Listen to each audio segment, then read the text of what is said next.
Goloruharam Gauranga Guritam Gopyara Kolpa Briksham Upalagada Ratidam Yati Singha Gora Govinda Deshi Goloruharam Satatam Namami Uttama Adama Kichuna Bachila Jachia Dile Kakola Kahe Premananda Hemona Gauranga Hridoya Dariya Bola Bhaja Gauranga Kaha Gauranga Laha Gaurangera Namare Jai Jana Gauranga Bhaje Se Hoy Amara Prana Re Hare Krishna Hare Krishna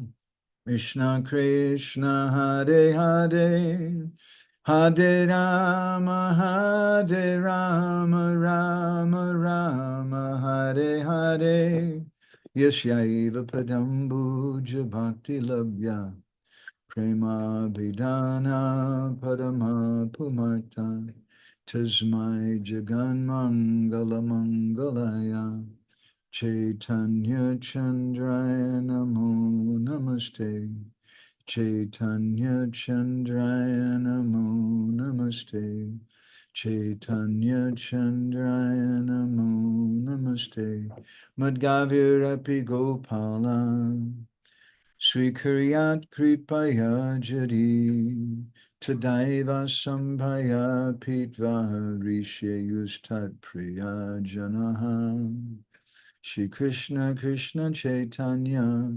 Sasanatana Rupaka Gopala Raghunatha Brajabala Bapahimam Vancha Kalpatarubhischa Kripa Sindhu Bhyevacha Patitanam Pavanebhyo Vaishnavebhyo Namo Namaha Jai Shri Krishna Chaitanya Prabhu Nityananda Shri Advaita Gadadha Shri Vasadi Gaura Bhakta Vrinda Hare Krishna Krishna Krishna Hare Hare Hare Rama Rama Rama Hare Hare Shri Krishna Namamrita Bharshi Bhaktra Chandra Prabhadvasta Tamo Baraya Gauranga Deva Anucharaya Namo Namah Srila Narottamaya. Again and again I offer my obeisances unto Srila Narottam Das Thakur. He's indeed a true follower of Lord Gauranga Dev. The nectarian shower of the holy name radiating from the moon of his mouth destroys the darkness of ignorance. So we're continuing our discussion from here in Jagannath Puri Dham about Narottam Das Thakur's Prema-bhakti-candrika. We're on what some editions give as the sixth section or chapter, which is called Braja Parakya Tattva, the truth about Parakya Bhav in Braj. So let's look back for a moment at our previous verse. Fakir Mohan Prabhu once he sat through, it was very painful for me. He sat through one of my classes in Bhubaneswar. Actually, he did that too many times. But after sitting through this particular class, he offered a comment and he said, Madhavananda was running the whole time and he didn't stop to look back. So since getting that chastisement, I like to look back sometimes. So here's the previous verse. Radha Krishna Sri Charana Tate Sabha Samarpana Sri Charani Boli Hari Jandana Dunu Nama Suni Suni Bhakta Mukhe Puni Puni Parama Ananda Sukhapana. So in our last session, we mostly discussed this from a different edition, which describes Radha Krishna Sevana, how my desire is for service to the lotus feet of Radha and Krishna, more or less similar statements in both different editions. And we spoke about how there's a line from Shravanam to Kirtanam to Vishwasmaranam to Padasevanam, and something about that. So let's go on with our next verse, which is text 77 in most of the verses. In our verse for today. Very beautiful verse. This verse, by the way, is the same in both different editions. We're actually looking at, I think, 4 different editions. This is the same on all 4. Hema Gori Tanu Rai Anki Dada Shani Chai Rodana Koriba Abilashe Jala Dada Dada Dada Angi Ati Manohara Rupe Gune Bhubana Prakashe. I desire to see the golden complexioned Radha with my own eyes. I will cry to see the enchanting form and qualities of Krishna, whose complexion is like the new clouds. So this is the desire for our eyes, Anki Darashani Chai. We want to be able to directly see Shri Radha and Krishna.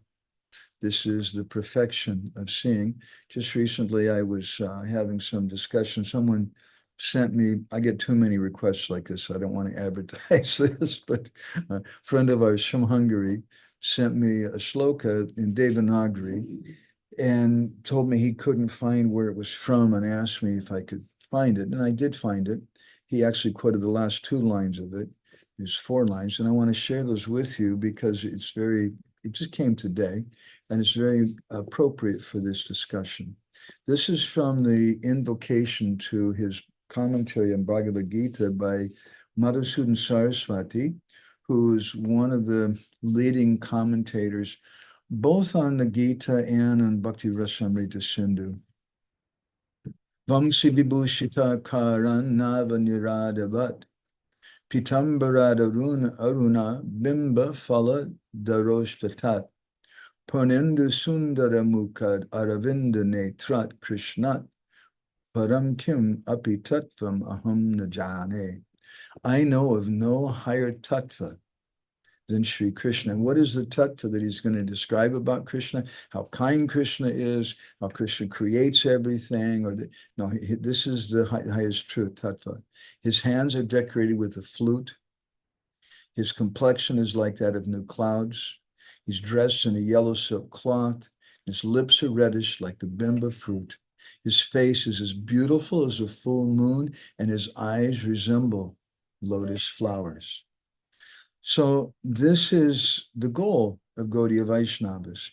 In the 82nd chapter of the 10th canto of the Bhagavatam, it's a chapter I was trying to get to for several years, and we never quite made it. In our discussion, we were calling Meeting in Kurukshetra.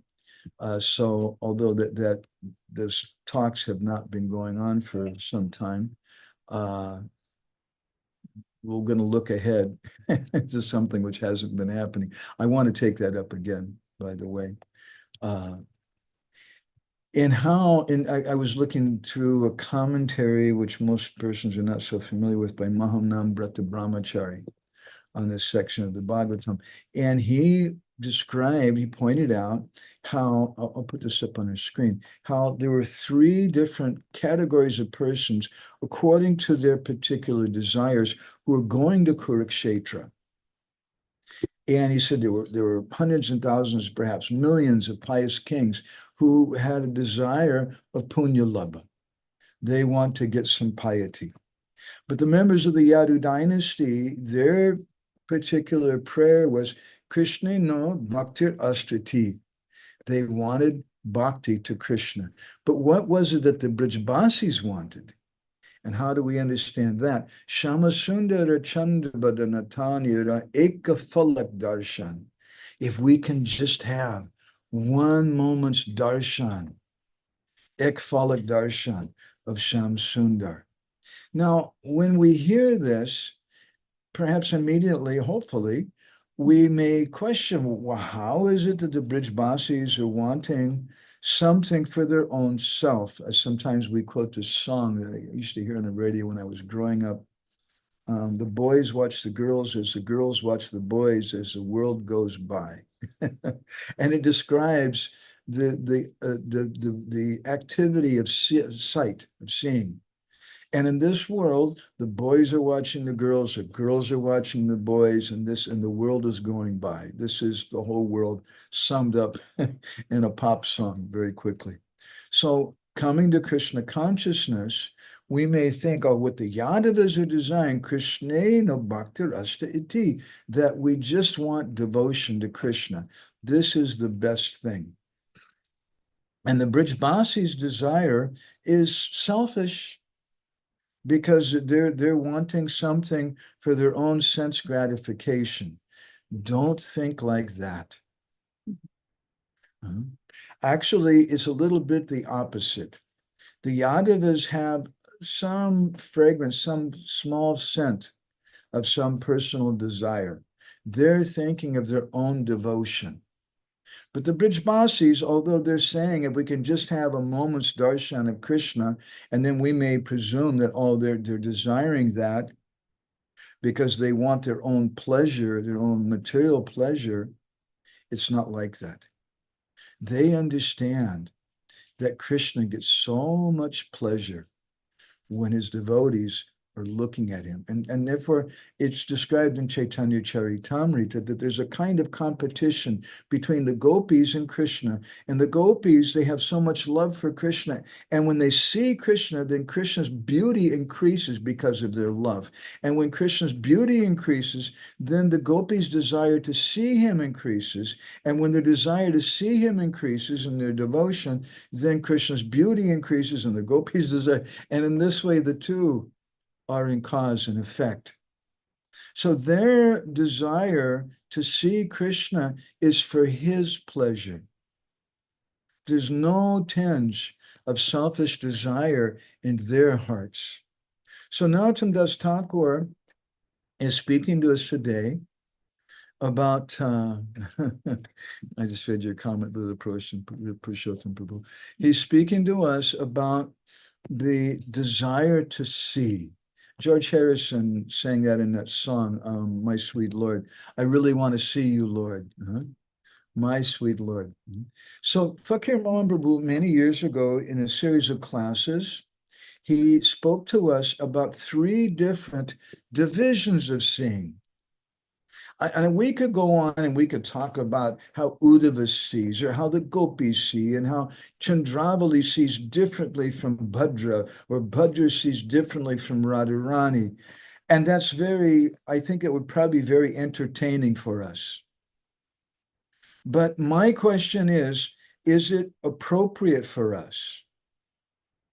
And if it's not appropriate, then, to speak like an American, what the hell are we doing? We must be speaking according to the adhikar of the devotees. So when we approach this subject, we have to have a foundation of Siddhanta, and then we have to understand, what is my role in this? It's not just that we want to give these classes and try to exercise some intellectual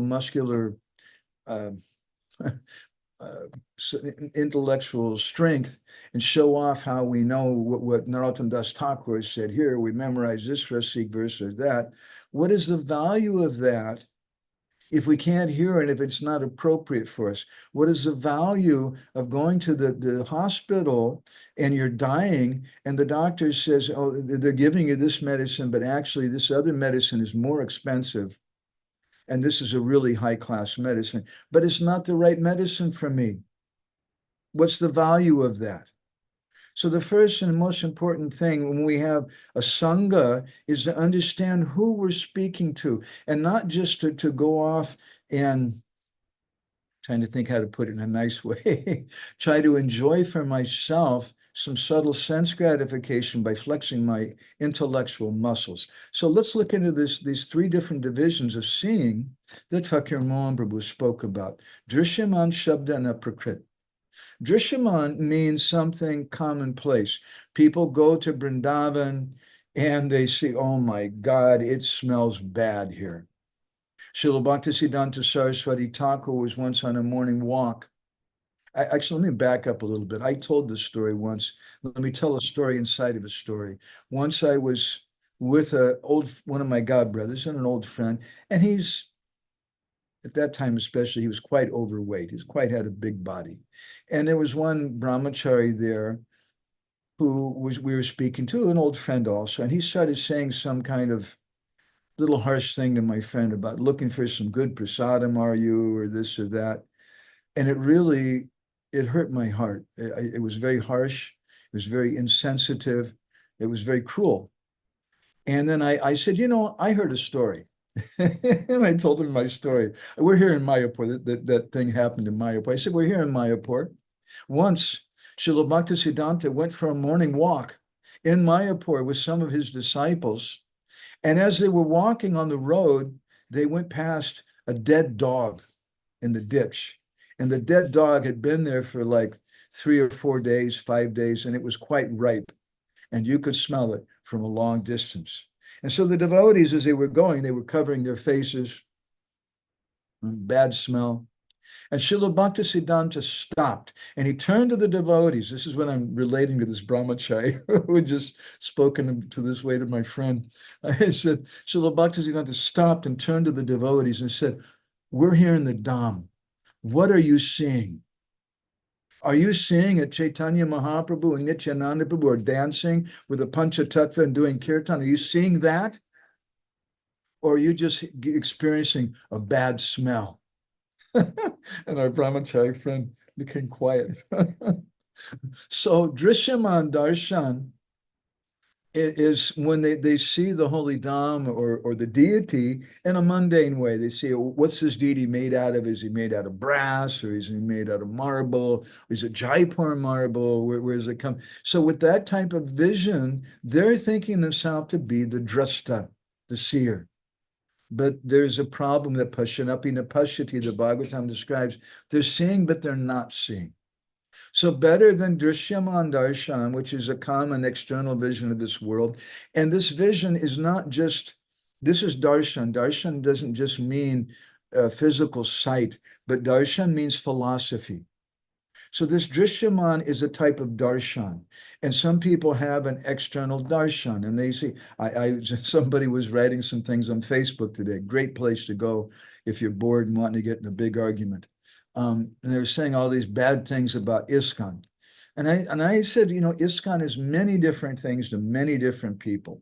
And for me, it's the holy name and the Bhagavatam. And I find some very wonderful, very thoughtful, saintly persons. And there's also some other types of persons, but every Sangha I've ever been to, I found neophytes and I found deep persons. So let me not identify with an external Sangha.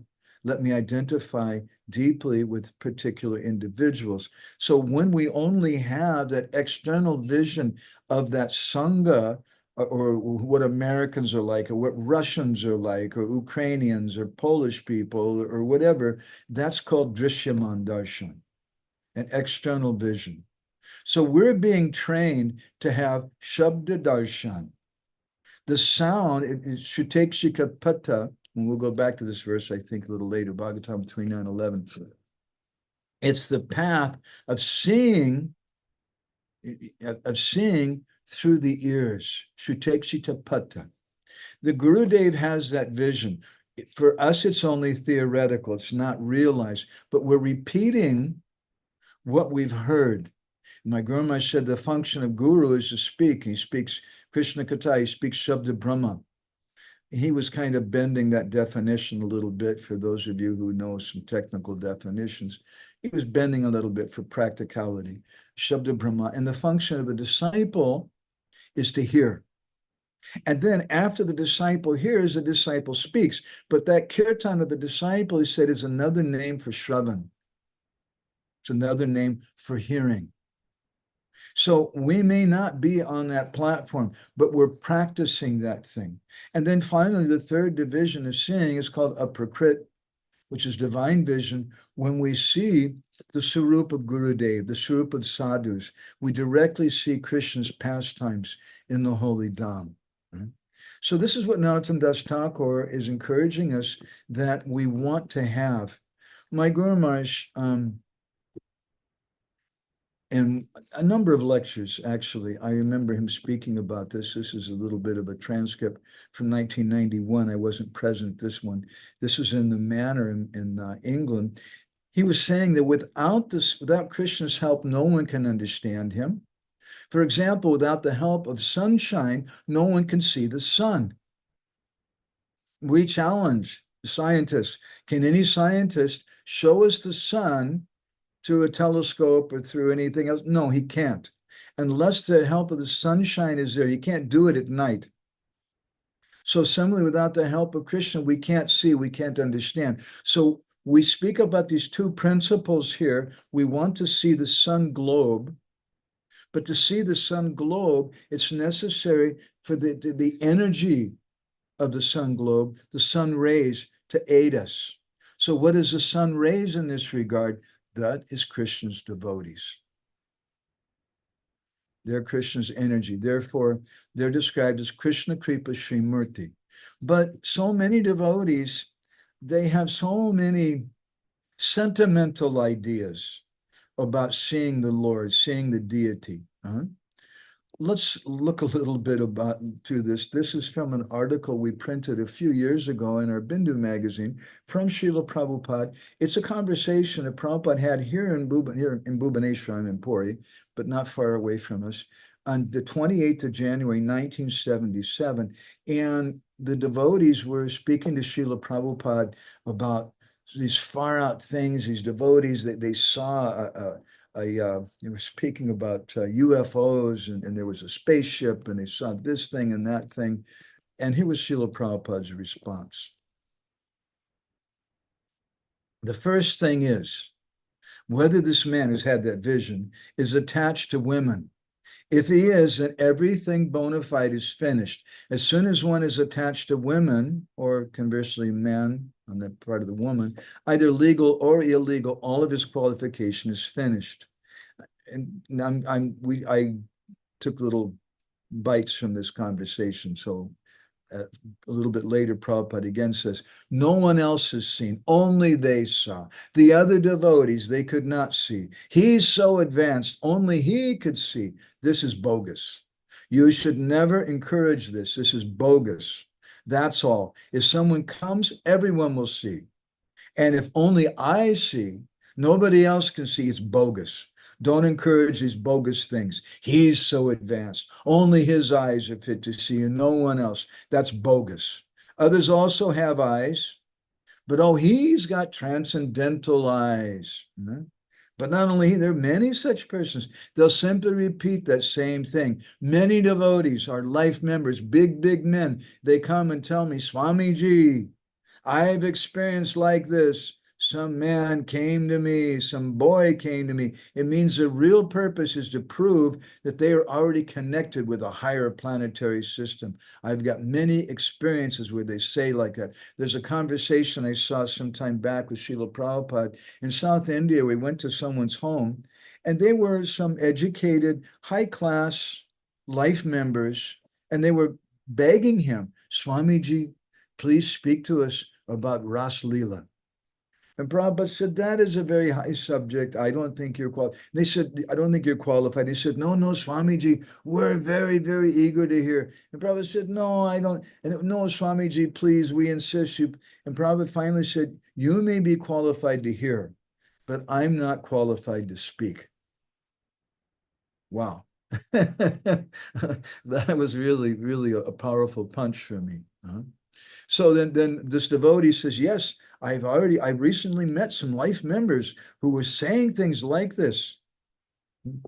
Prabhupada said then, so simply hear them. That's a beautiful comment. He's not saying you should chastise them or beat them or expose them or something. You just hear them, that's all. And then Prabhupada tells a story. One big barrister, he was my friend, he's now dead, M.C. Chatterjee. He used to charge 16,000 rupees for one appearance in court. He was telling that when he went to Vrindavan, he met a boy, and that boy asked him for some sweets. So I gave him a sweet. Later on, when he was coming back to Delhi, I saw the same boy was running on the train. such a big barrister, and he said like that, what can I say? Krishna is a cowherd boy is running after you on the train. This is going on. Another friend's wife, she came to Jagannath Puri. In Jagannath Puri, rich men, they're allowed to go near Jagannath. And that lady said, when I was circumambulating, Jagannath was grabbing my cloth. Prabhupada said, we're supposed to believe that Jagannath became so much attached to that blackish woman that he began to grab her cloth.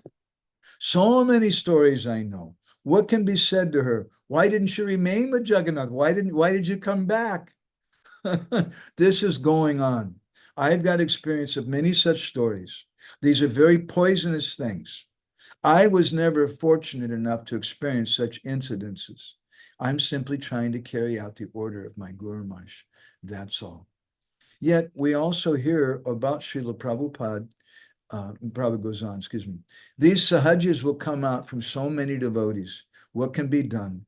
From my Guru Maharaj's disciples, so many sahajas came. These are called sahajas. Very easily they capture the thing. My Guru Maharaj used to say, when my disciples become sahaja, it will be more dangerous. So Prabhupada was saying, I was never fortunate enough to experience such incidences. But we know there's some stories about Srila Prabhupada. You probably all heard. Prabhupada was in Vangsi. That on one occasion, during the off season, it was not Kadamba flower season, and he came in and he found this disciple of his, came in, Prabhupada's only disciple before he went to the West in Vangsi. And he came in and he's found Srila Prabhupada dancing and chanting like a mad person. He had this Kadamba garland on.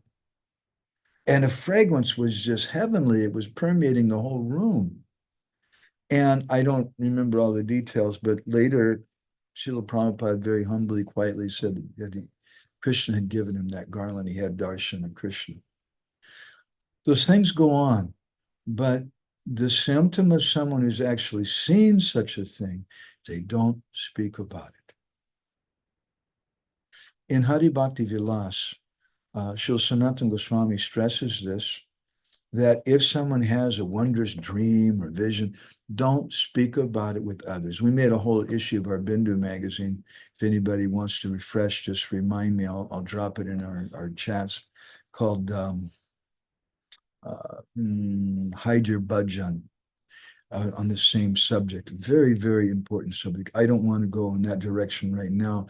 But the point is that it's not that we can demand Krishna's darshan. This is our subject matter. We want to see the Lord, and we should have a desire to see the Lord because that's personal. Now, here in India, after the court ruling about the Bangalore temple, and I'm not interested in all the politics stuff, but there's a lot of discussion going on about Ridvik and this and that. And Bhaktirupa Bhava was a manager, and he was mentioning it to me today. And I said, what's the problem?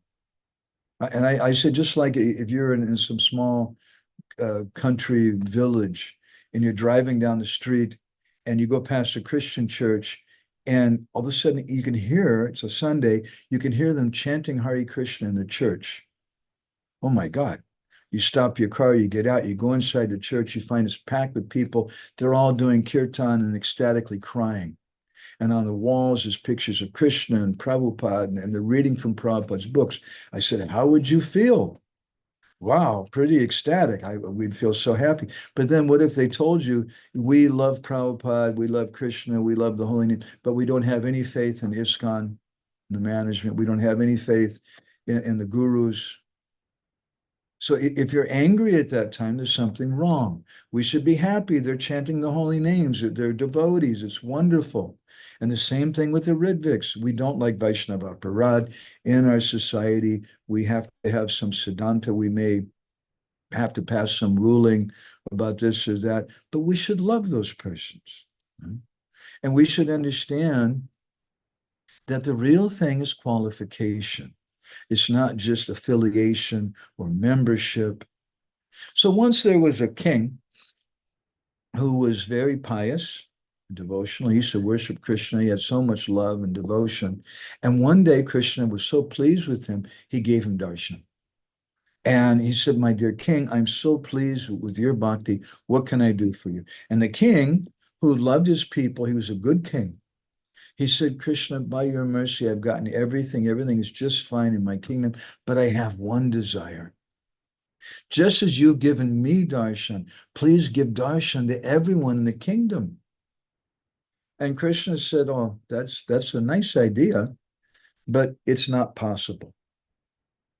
And the king said, no, no, no, no, please, you must fulfill my desire. So then Krishna, he couldn't say no to his devotee. So Krishna said, okay, tomorrow, you bring all the people from your country, from your kingdom to the hill, and I'll stand on top of the hill and I'll give them darshan. Krishna, king was very, very happy. He thanked Krishna, and he called for all the citizens. He said, tomorrow, we're all going to come. We're all going to walk to the hill and we're going to have darshan of Krishna. And so the next day, everybody was excited. They all started walking to the hill. And as they were going on the way, they saw a mountain of copper coins. And some of the people forgot all about darshan of Krishna. They started running toward the coins. And the king said, hey, what are you doing?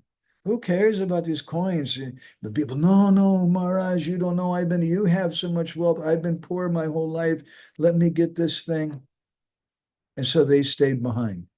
And the rest of the people kept going. As they were going, they started running.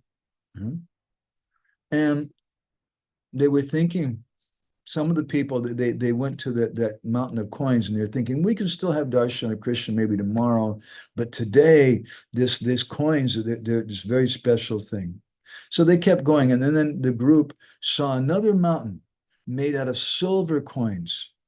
And that was too much for a lot of the other guys. Oh my God. And they started running and filling their bags up. They were crying and rolling on the ground. My life is so successful now. And the king was very, very sad. So he kept going. And there were a few people who went with him. But as they were going, they saw another mountain on the way made out of gold coins. And the remaining of the people said, this is too much. Tomorrow I'll go have darshan of Krishna, but right now, this is an opportunity of my life. I can get all these gold coins. And so they went there. And then finally, it was just the king and his Rani, the queen, left. And the king, he told the queen, he said, just see how greedy everyone is. They don't understand that to have darshan of Krishna is the ultimate goal of life. What are these few coins compared to that? The queen agreed. She said, yes, my dear husband, you're very wise. I'm so happy I'm with you.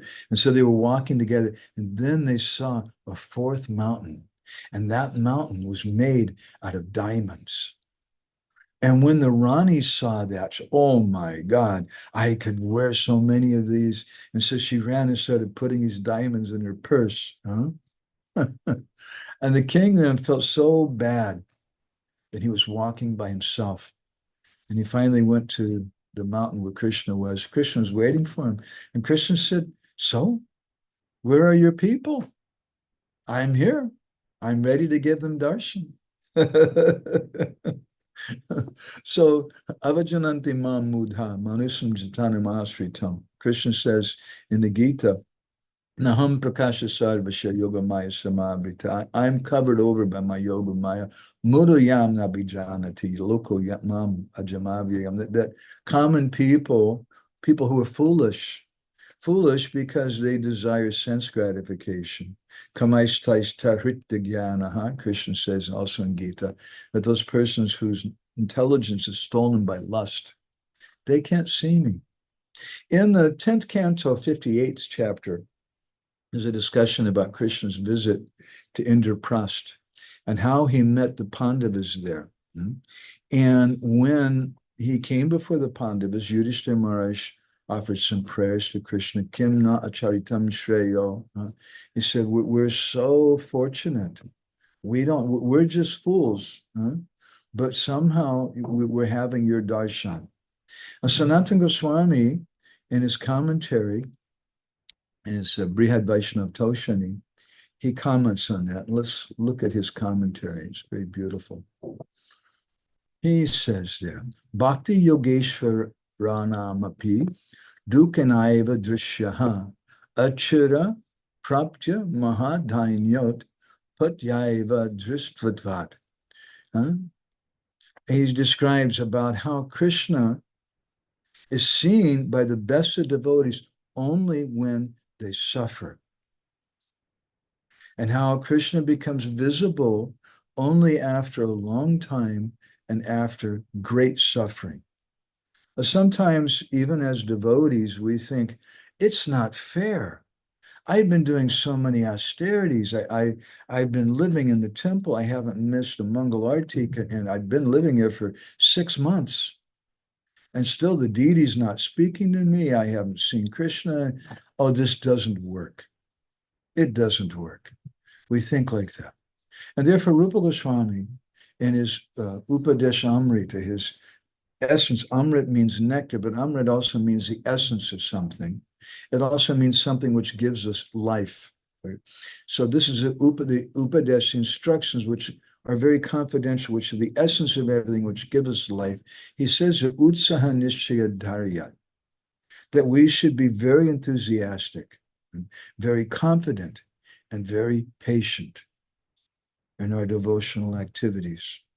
Someone was recently telling me about one devotee who was a disciple of Radha Govinda Maharaj, and I had such a wonderful guru, and he was very, very learned, but he became a little disenchanted with the society devotees, and he started preaching. He was a big preacher. He started preaching devotees. The real thing is smarna. The real thing is some higher thing like this, and we should go and he took away a lot of people from the society.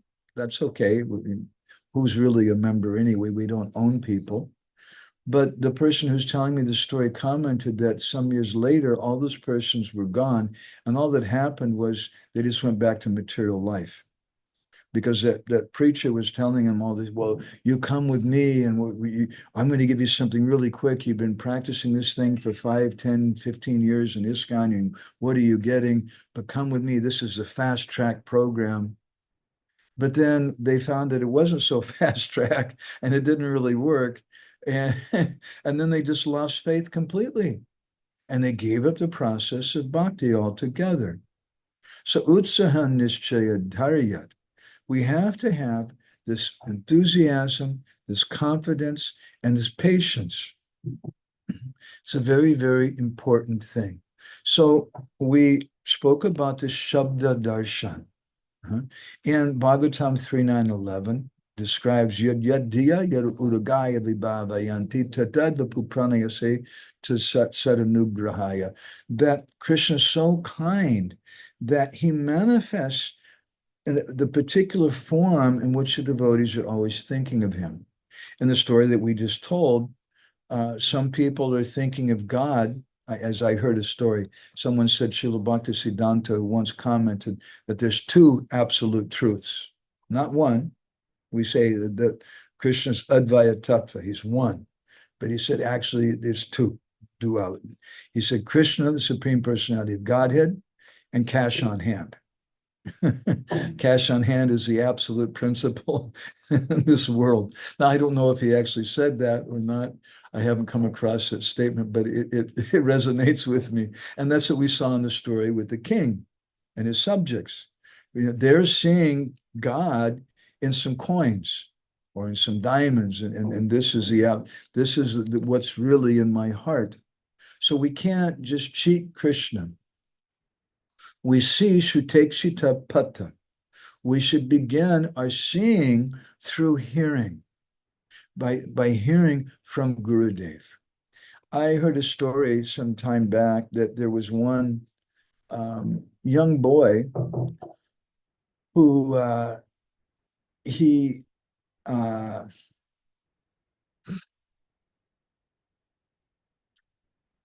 when he was a young boy, his father took him to have darshan of one wonderful sadhu. And that wonderful sadhu, his name, they called him his old Dadu. His name was Bhakti Vinod. And when they went to see him, and this was in Kolkata, and in that Bhakti Bhavan, there is, I don't know now, but I've been in that house. There's an empty space in the middle of the house, which is common for old Bengali houses, because during the summertime, like right now, it airs everything out very nicely. And they had a little garden quite often, that place. So Bhaktivinoda was sitting in that garden, and when the young boy went there, he saw that old Dadu speaking, looked like he was speaking to a bush. And the old Dadu was sitting in front of the bush, and he was calling someone, and calling them, calling very intensely. The call was so intense that the young boy became disturbed. He said, something's wrong. He's calling someone that they should come. What's going on? He's an old man. He's calling someone, come, come, and they're not coming.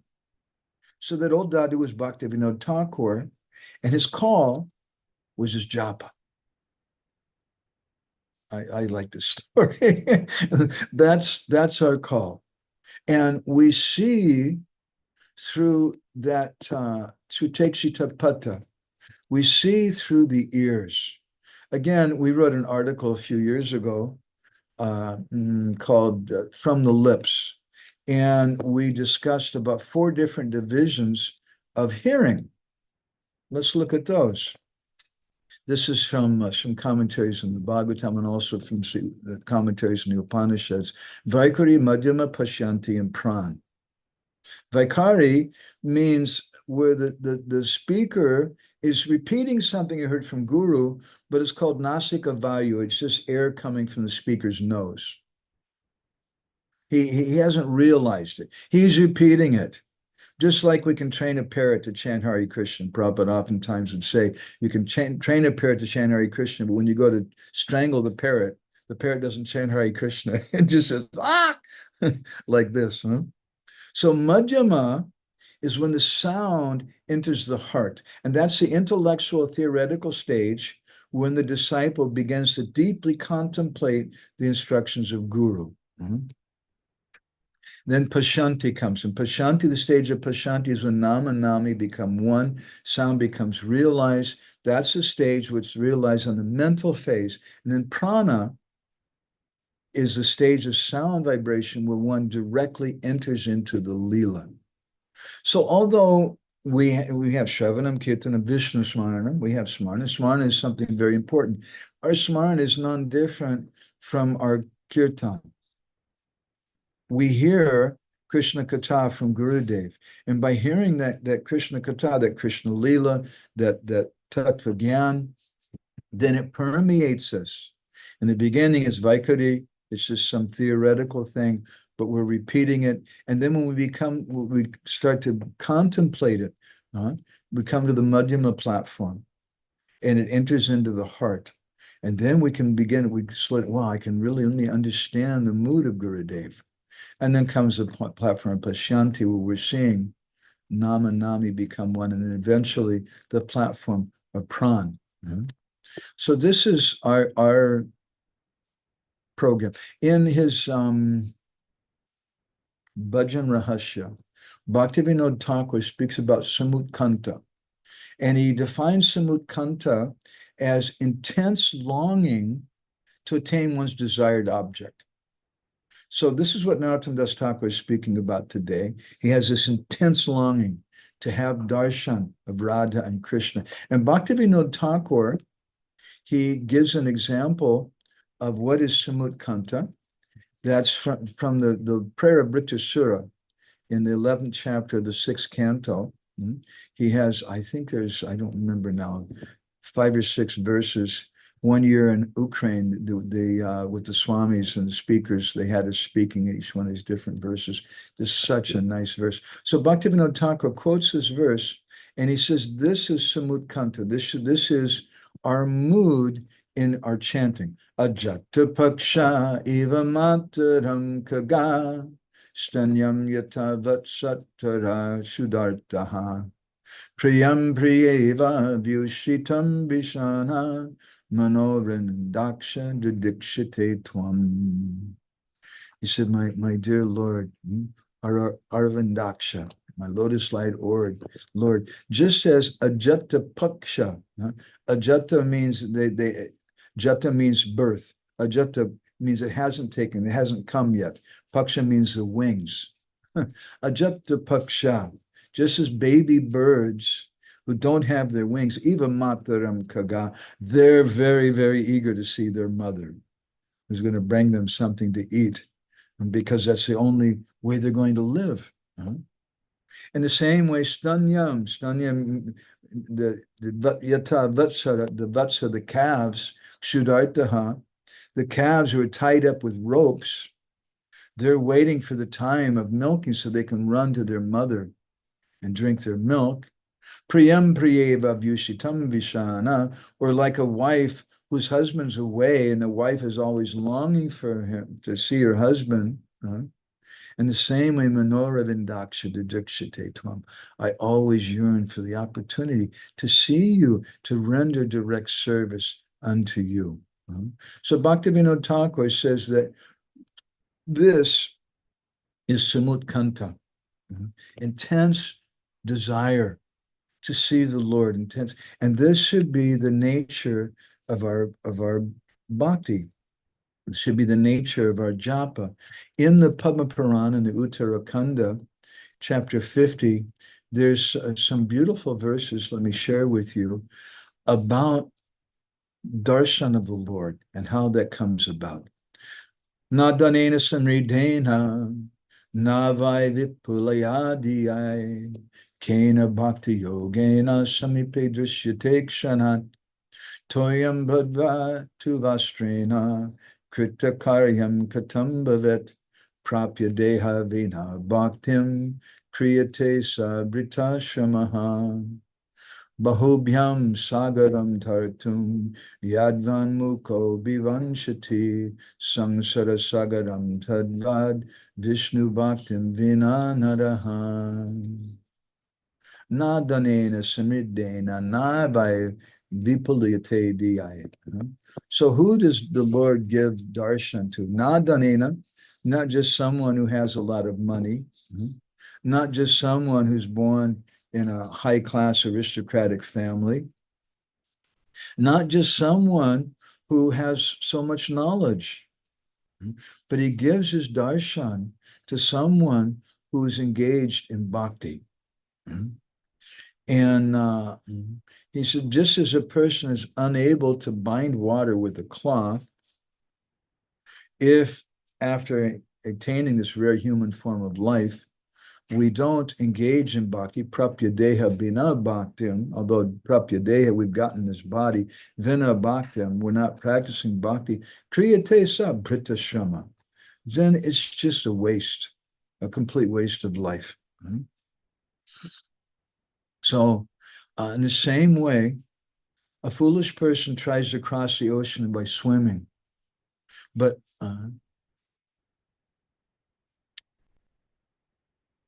so similarly, a foolish person tries to cross the ocean of material existence without engaging in service to the Lord. So we have that darshan by service to the Lord. And Srila Prabhupada speaks about this in one purport in the fourth canto of the Bhagavatam. It's a short purport. Let's look at it. He says here, when one becomes serious to follow, what's happening here? To follow the mission of the spiritual master, his resolution is tantamount to seeing the Supreme Personality of Godhead. As explained before, this means meeting the Supreme Personality of Godhead in the instruction of the spiritual masters is technically called Vani Seva. So this is how we have darshan. We have darshan through guru-seva, through Vaishnava Seva. In Navadas's Bhaktamala, there's a beautiful story about one devotee whose name was Haridas. And he was a very, very pious person. He loved to serve the Vaishnavas.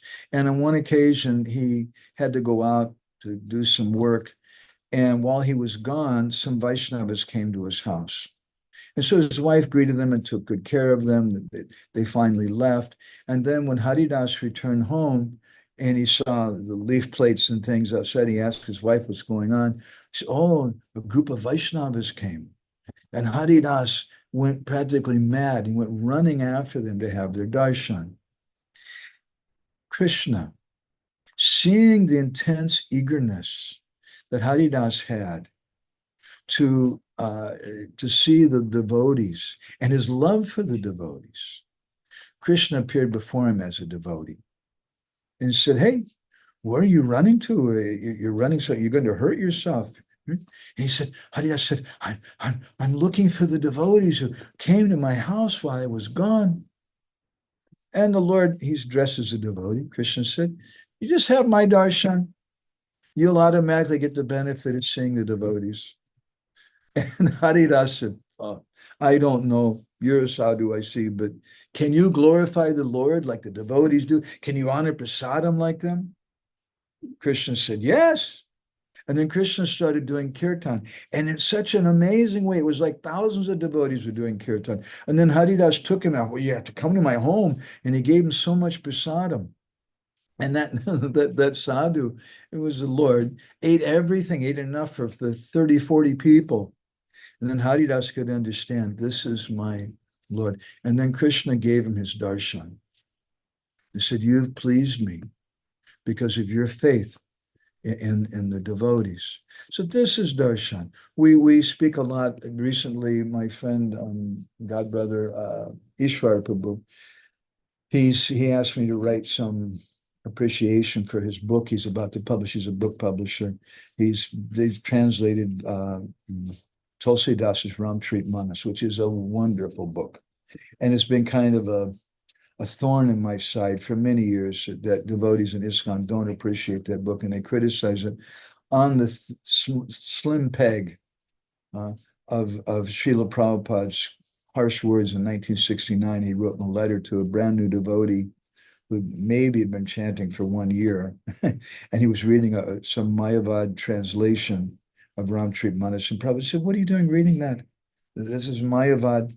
And he says that this Ramtrit Manas has Mayavad, but Ramtrit Manas, the conclusion, smashes Mayavad, and the whole book is about the glories of bhakti, the glories of the holy name, the glories of sadhu sangha and guru-seva, and the pastimes of Ramachandra. It's a wonderful book, and therefore millions of people love it.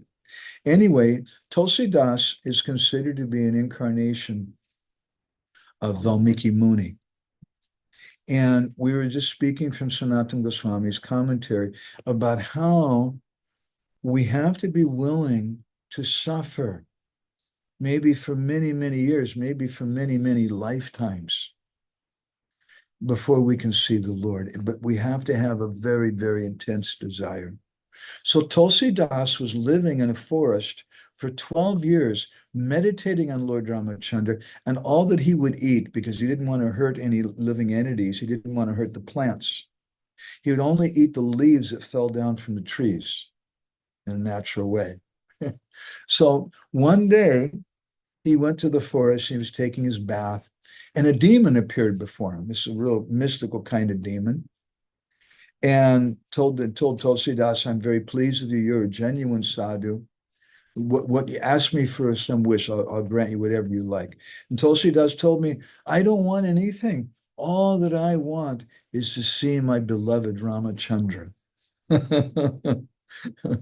And the demon told him, said, "Well, I'm such a person. I don't even know my own name. I can't spell my own name, but I'll tell you how you can meet Hanuman. And Hanuman can help you to get a darshan of Ramachandra." So demon told him that you go to such and such city, and there's an old Brahmin who's speaking Ram Katha every day. And you'll find there's an old sadhu speaking that Katha, and there's a very old Brahmin who's coming there. He's the first one to come and the last one to leave. And you'll see he has a stick in his hand. He'll wear a hat. He has an old garment. Wears like a loincloth. And that's Hanuman. And so the demon spoke that, and he became invisible and disappeared. And so then Tulsi Das went to that place where the Ramayan Katha was going on. And immediately he recognized, there's this old sadhu, this old Brahmin, just like the demon told me. He was the first to arrive, and he's the last to go. And so as soon as the Katha was over, he started following that old Brahmin. And then when they came to some place where no one was around, Tulsidas ran and grabbed his feet. and the old man said, hey, what are you doing? Why are you bothering me? And Tulsidas said, no, I know who you are. I want you to take me to Ramachandra. And so then Maruti is another name for Hanuman. He could recognize that Tulsidas is a qualified person. He's been suffering for 12 years doing his meditation, living on leaves and things. And he recognized that he's the incarnation of Valmiki Muni. So he told him, okay, I'll make some arrangement. And then he disappeared. So then Hanuman went to Lord Ramachandra and told him about Tulsidas.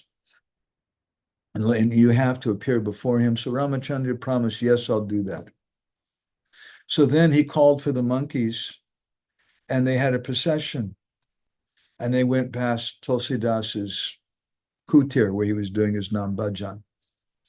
But when Tulsidas saw that, all that he saw was a Mohammedan king along with his different ministers and persons going by, and he just ignored them.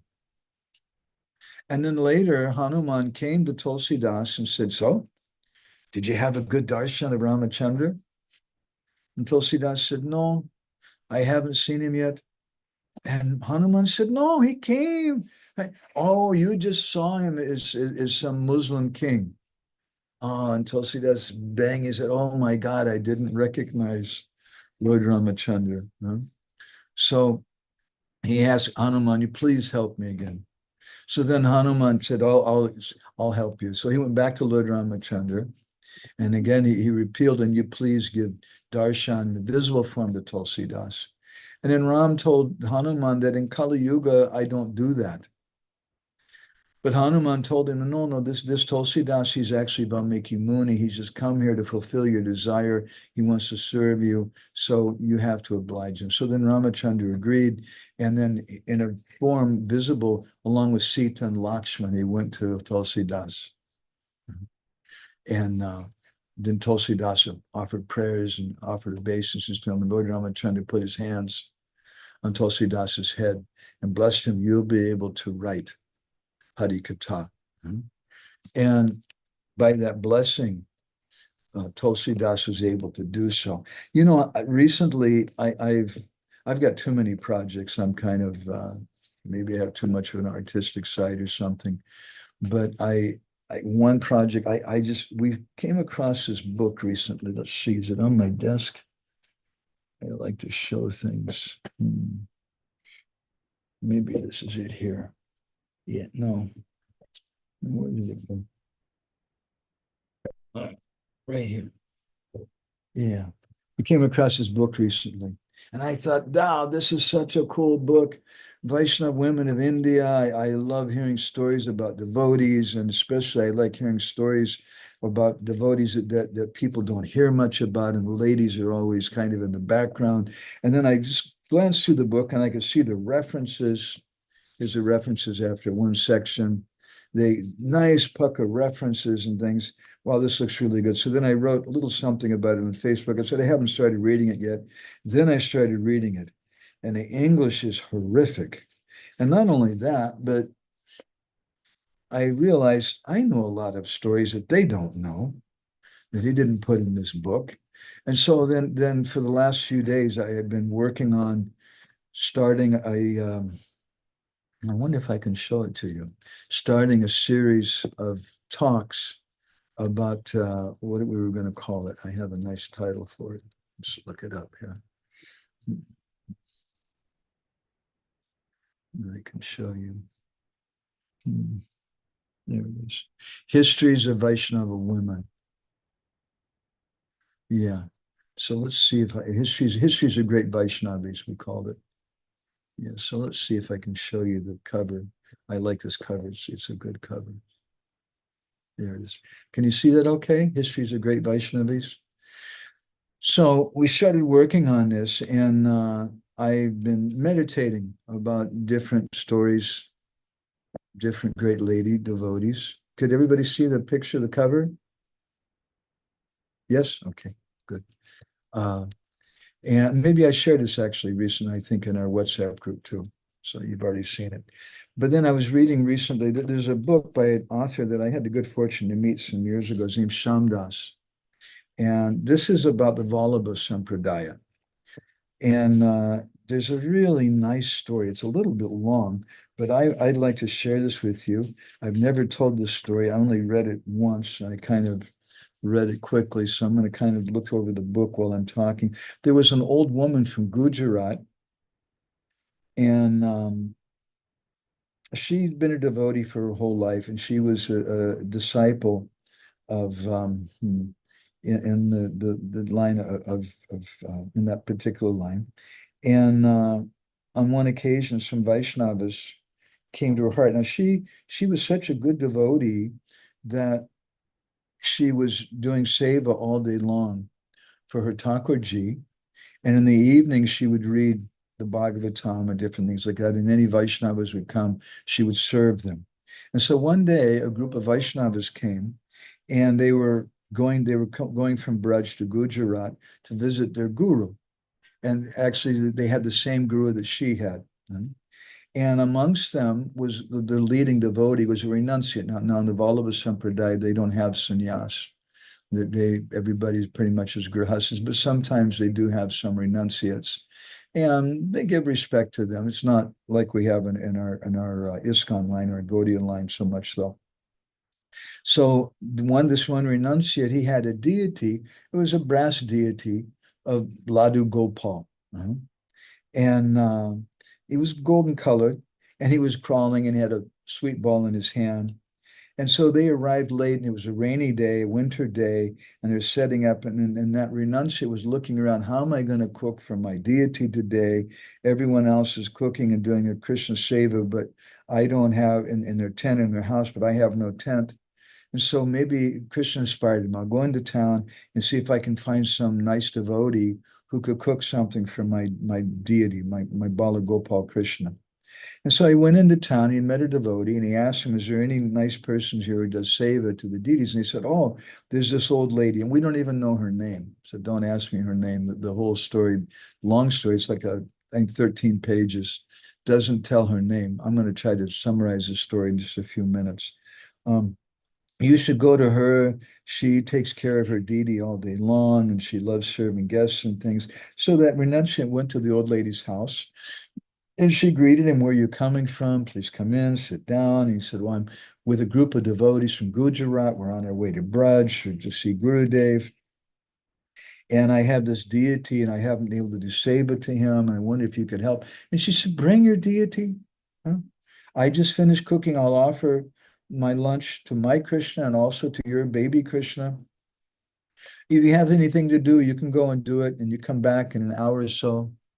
And then you can have darshan in my temple. Your clothes are wet. You should dry off. And I have some other clothes here. You can put them on. And so that renunciate accepted the offer from her. And he left his deity with her. And he returned to the other devotees. And so then she opened up the box that he had his deity in. And she looked at it and she was shocked. Because this old lady, she's used to seeing Krishna, black as Krishna, in Tribanga, playing a flute, and she saw, what is this? He's golden colored. He must be so cold. It's a winter time, and he hasn't been taken care of him. Look, his joints of his body are all bent. This is very, very bad. And so that old lady, she took some Ayurvedic oil and heated it, and she began to massage that deity. And she crushed some allspice and musk and things into it. And she began to massage that golden deity, the brass deity, his arms and legs. And she began speaking to the deity, my dear Krishna, you must be experiencing so much pain. And that's why your arms and legs are crooked. This renunciant doesn't know anything. What should I do? How is it that Gurudev gave you to this renunciate, and he's done this thing to you? Because she's so simple. She just thinks Krishna means Tribanga with his vamsi, with his flute. So she said, you don't have to, you can stay here. I'll take good care of you. That renunciate can't take proper care of you. And so she gave him a nice quilt. She kept massaging his legs and arms, and she put some coals next to him so it was nice and warm. And little Krishna was thinking to himself, this woman, she's so simple. She has so much love. If I don't straighten out my arms and legs, and if I don't change my color, then she's going to become very disturbed. And then the offerings that she's made will go cold. So this is not good. So he straightened himself out and he manifested his Shamavarna, his blackish complexion, Shamsundar. And he stood up just like that old lady's deity of Krishna with his flute. And then the old lady became very happy. Now see, that renunciates Krishna. Now his arms and legs, they were crooked before. Now he straightened himself out. It's very good. I gave him this massage and things. And she made some nice warm cotton clothes for that renunciates Krishna and a warm hat. And she gave him a nice lunch, a porridge with almonds and musk and different things which are very warming. And she told him, she says, I know that you like curds and things, but your arms and legs were crooked, and today you finally recovered. So 2 or 3 days, I'm going to offer you some special healthy mix, something so you can get your strength back, and then I'll give you so many other nice things in the future. And she gave some betel nut and things to the deity, and then so then that sadhu came back that evening. And the lady said, please sit down. Every night I read Bhagavatam. And the sadhu was so pleased that she's such a nice lady. All day long, she just serves a deity.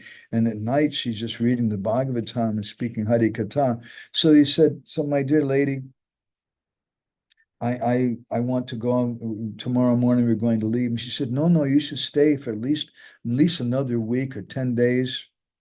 Your Krishna, he's all twisted in strange ways. Finally, I managed to straighten him out, and he's feeling better, but you should let him rest so he's comfortable here. And the renunciate sadhu was looking and said, woman, are you mad? Are you crazy? What is your problem? And and she said, hey, look, you're my god brother. You're also initiated by Guru Dev, but you've been treating your Krishna very badly. You made his arms and legs all crooked and bent, and he became gold colored and because of the cold. It's not good. You should let him stay here until for a few months, and then after holy season, when the spring comes and it gets warm, then you can go at that time to Gokul.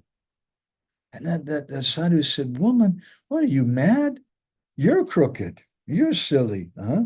How can you talk about Krishna like that? Look, I'm leaving in the morning. I gave you my deity just for one day. Now, why are you arguing with me? So she said, you can do whatever you like. If you don't agree with me, what can I do? I'm just an old woman.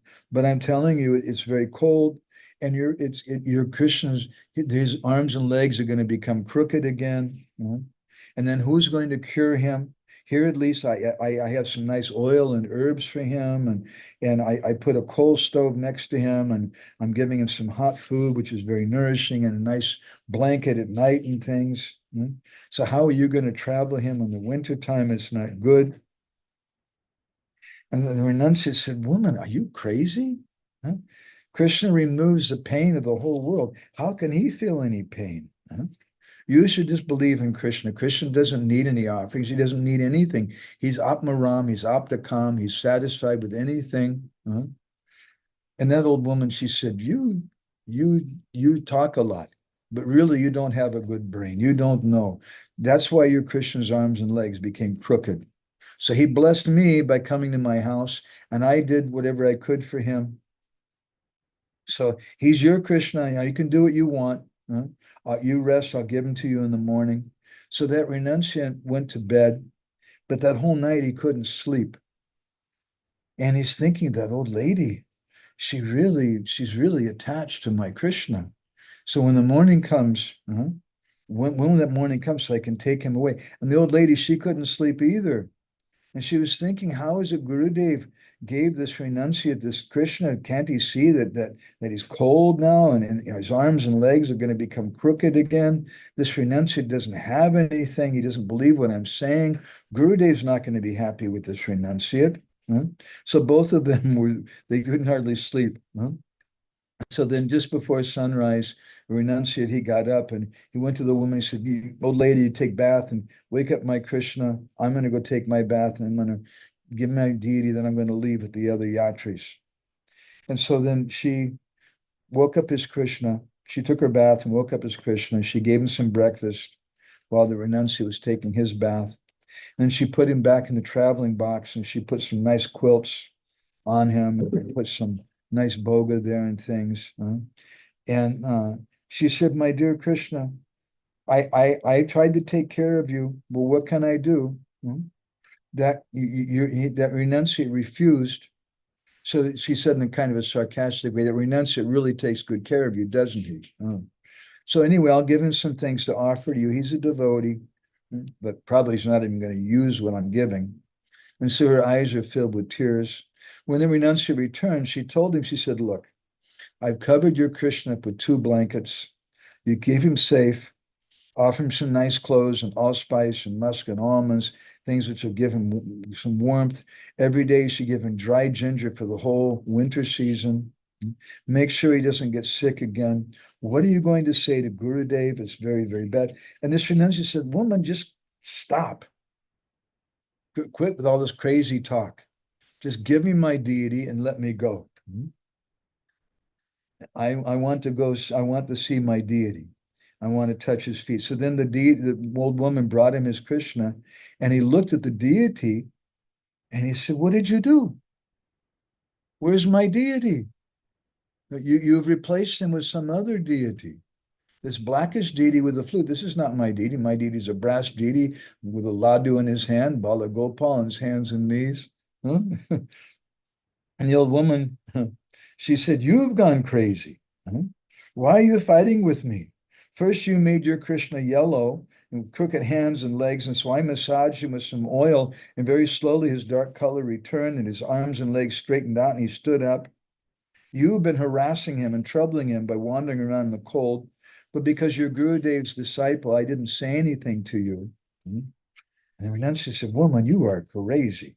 Anyway, the people are traveling with him. They'll recognize my deed. You come with me. Let's see what they say. And so he took the old woman to those sadhus, the Vaishnavas, and they confirmed.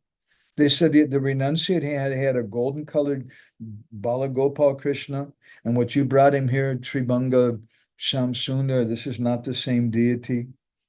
And the old woman thought, all these people now, they're on his side. What should I do? So she went back to her home, and that renunciate, he threatened her. You've stolen my deity. You give me my deity back. You don't know what I'm going to do to you, and you bring him back quickly. So she became afraid, and she took his Krishna in her house, and she started praying him. See what problems you've caused me, she told the deity. Now what should I do? And so then that deity of Krishna spoke to that old lady. And Krishna told her, it'll be resolved when we arrive in Braj and we go to see Gurudev. So all of us should go to Gurudev. But the old lady said, how you can all go to Gokul, but how can I take my Krishna in this cold season? And the deity that belonged to that renunciate said, that devotee is a renunciate. He can't provide nice cloth or food offerings on the way. So you bring some extra blankets and food supplies, and we'll immediately go to Gokul and we'll resolve the issue there. And so the old woman went back to that renunciate and she said, look, this will be resolved by Gurudev only. So all of us, I'm getting a wagon ready. I'll bring some blankets, some foodstuffs, some things, and we can take care of the deities on the way. So she did like that. And but every day on the way, that old woman and the renunciate were quarreling. And the renunciate says, you stole my deity and you gave me this other deity. This is not right. And the old woman, she would say, no, we're doing seva in such a bad way. Your Krishna's arms and legs became broken and he turned yellow because of the cold. We'll see what Gurudev says about this. So arguing like this, finally they arrived in Gokul. and they had darshan of the Lord. And then they went to see their Guru Maharaj. And they told the whole story. The renunciate said, this old lady, you gave me this deity, Gurudev, and this old lady, she did some switch. She took my deity away and she put this other deity here. And the old woman said, no, no, Guru Maharaj, why are you giving a deity of Krishna to this renunciate? He doesn't take proper care of him. It's so cold. And because of that, the deity turns yellow and his arms and legs become crooked. So I took some hot oil and I massaged him, and now he's become straight. And so the Gurudev asked, where is this Krishna? And the old woman said, he's here. And he showed him. And so then Gurudev told that renunciant and the old woman, you wait here. And he took the renunciant's Krishna in another room, and he opened the box and he spoke to Krishna. And Gurudev asked him, he said, Baba, what's going on? And the deity that was being worshipped by the renunciate, Krishna, he said, this old lady, she thinks it can be only one type of Krishna. So she started massaging my lotus feet and limbs with oil and to make me straight. And then when the renunciate saw me like this, he started arguing with her. So you should tell the renunciate, I like this old lady. I'm very pleased with her. She has so much devotion for me. She doesn't know anything but me. And Gurudev went back to that renunciant and told him, actually, this deity is your deity. But he's transformed because of the old woman's devotion. She's very pure. Now, if you want to worship Balagopal, I'll arrange for you to get another one. And I'll keep this enchanting flute player myself.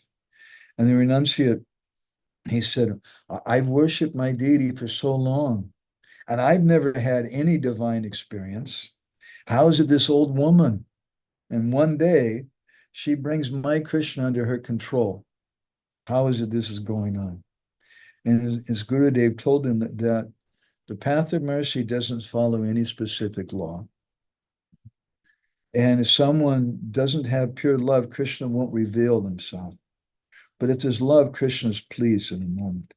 And so that renunciate, then he offered obeisances to that old woman. He touched her feet. And he said, I couldn't recognize my own Krishna. And I spoke so many harsh words to you.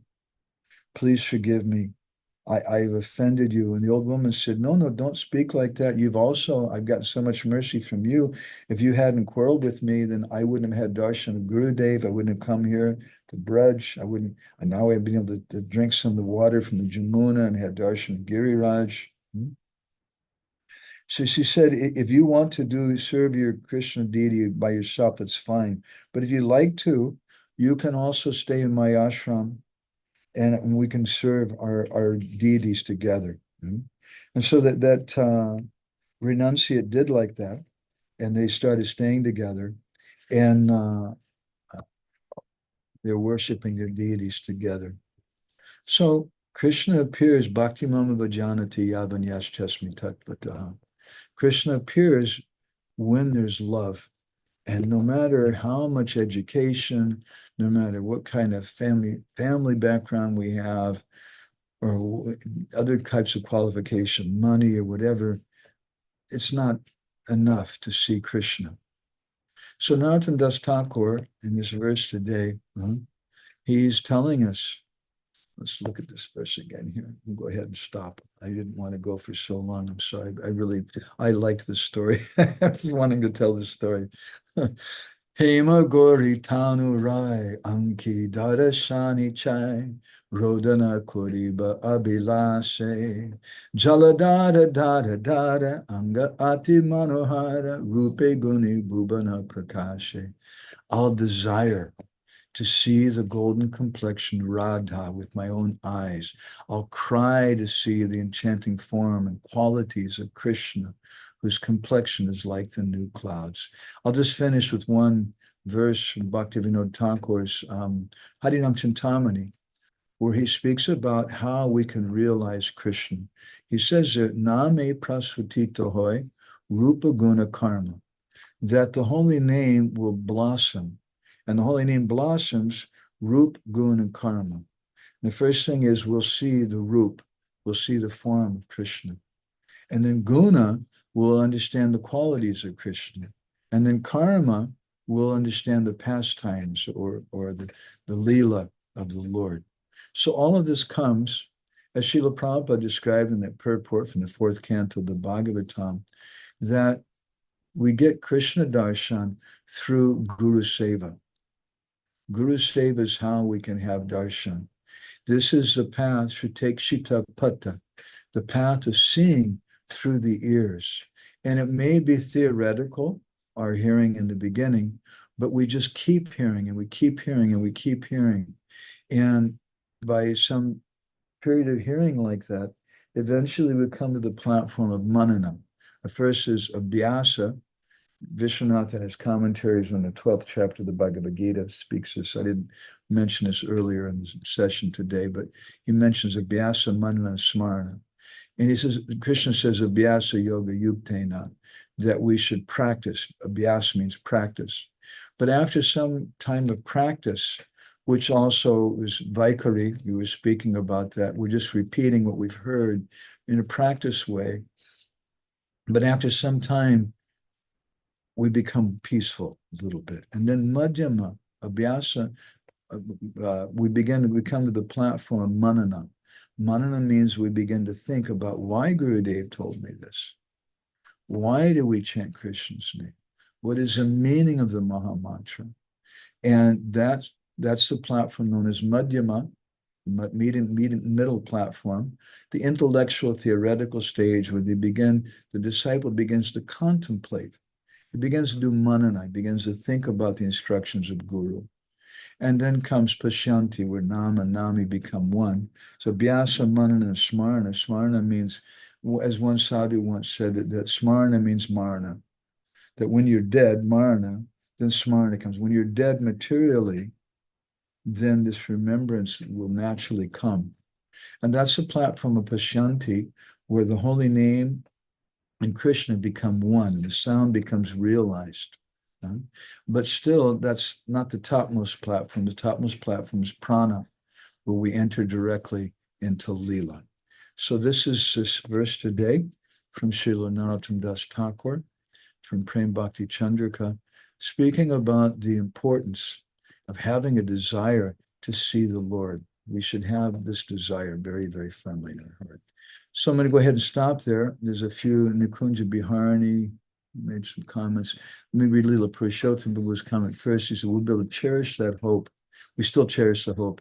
We'll be able to arrive to Kurukshetra under the guidance of your Katha. I have to finish that. It's just been so overwhelming for me, the vendors and working on these different publications with Gora and trying to set up this research institute. We have a lot of work. And then doing his kathas here. And I'm starting these other kathas. These kathas, we're not going to do them, these stories about the histories of different Vaishnavis. We're not going to do a Zoom sessions because I'm planning to do them like in 3 minutes, three to maybe 6 or 8 minutes. 6 or 8 minutes would be a long session. 3 minutes would be a short session. They're not going to be real extensive. We're just going to do little sessions on different Vaishnavis. That's my plan. But it's been keeping me busy. Nikunja Biharani commented, she had to leave. She says, our eager endeavors to find and realize the truth without knowing the truth as the Supreme Personality of Godhead, but means of serving society fully according to one's professional skills, also devotional service. Well, sometimes I think our society is the International Society for Bhakti Mukhi Sakriti. And devotees are always thinking, anyway, Prabhu, if you chant, you'll get so much benefit. You do this, you get some.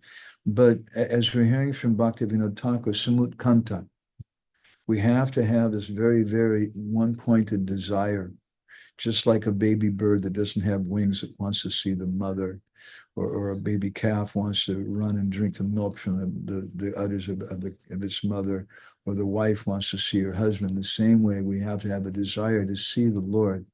So that's not just a question of Sukriti, that's a question of bhakti, and there are different things. Nevertheless, the Sukriti, even if it's agyata or unknowing, it'll lead to Gyata Sukriti. Jiva Goswami describes this in his Bhakti-sandarbha. Agyata Sukriti means you're getting some unknown benefit. You're walking by the Harinam party and you start making fun of them. Hare Krishna, like that. And you're laughing at them, but the devotees are laughing in happiness because you're getting some special benefit, but you don't know it. Therefore, it's called Agyata Sukriti. But after so much heaps of Agyata Sukriti, the consciousness will become purified and will understand, oh, I want to do this. And that's called Gyata Sukriti. I want to do this pious activity. And that Gyata Sukriti, under the guidance of Guru, becomes bhakti. So it's not, there's some truth in it that if someone serves the Vaishnavas, even if they don't understand what they're doing, they're very, very fortunate. Satsange prapite pumbi, purvichai, sukritai purvichanchichai. In the Brihanardiya Purana, it said that bhakti stu bhagavad bhakti sangena parijayate, that bhakti gives, that the association with devotees gives bhakti, but how do we get association with devotees? Sukritai purvisanchitai, by some previous sukriti. Bhakti Umukhi Sukriti, or Sukriti, which is their bhakti. So if someone is serving the devotees, they're on their path, they're on their way. The person, she says, is just on their way to realizing the truth, not yet trusting the devotees of Krishna, because used to believing after seeing results. Yes, so there's some benefit, but we need to come to a higher platform, and that higher platform is not just a theoretical one, but it's something from the heart. And that's not something we can imitate, as Srila Prabhupada was describing, that, oh, I want to see Krishna, just like all the people in the kingdom wanted to have darshan of Krishna. And the king started bringing him, but as soon as they saw the mountain of copper coins, and then silver coins, and then gold coins, and then diamonds, there's nobody left. They all wanted to see that thing. So they wanted to see Krishna. They were running to Krishna. But they also had some other desire. And we're like that. We have so many desires in our hearts. And Krishna knows that. So let's not try to pretend that we're something that we're not.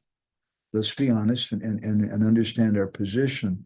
In the 11th canto of the Bhagavatam, it's described that it's important we act according to our position and follow the order of Guru in that way.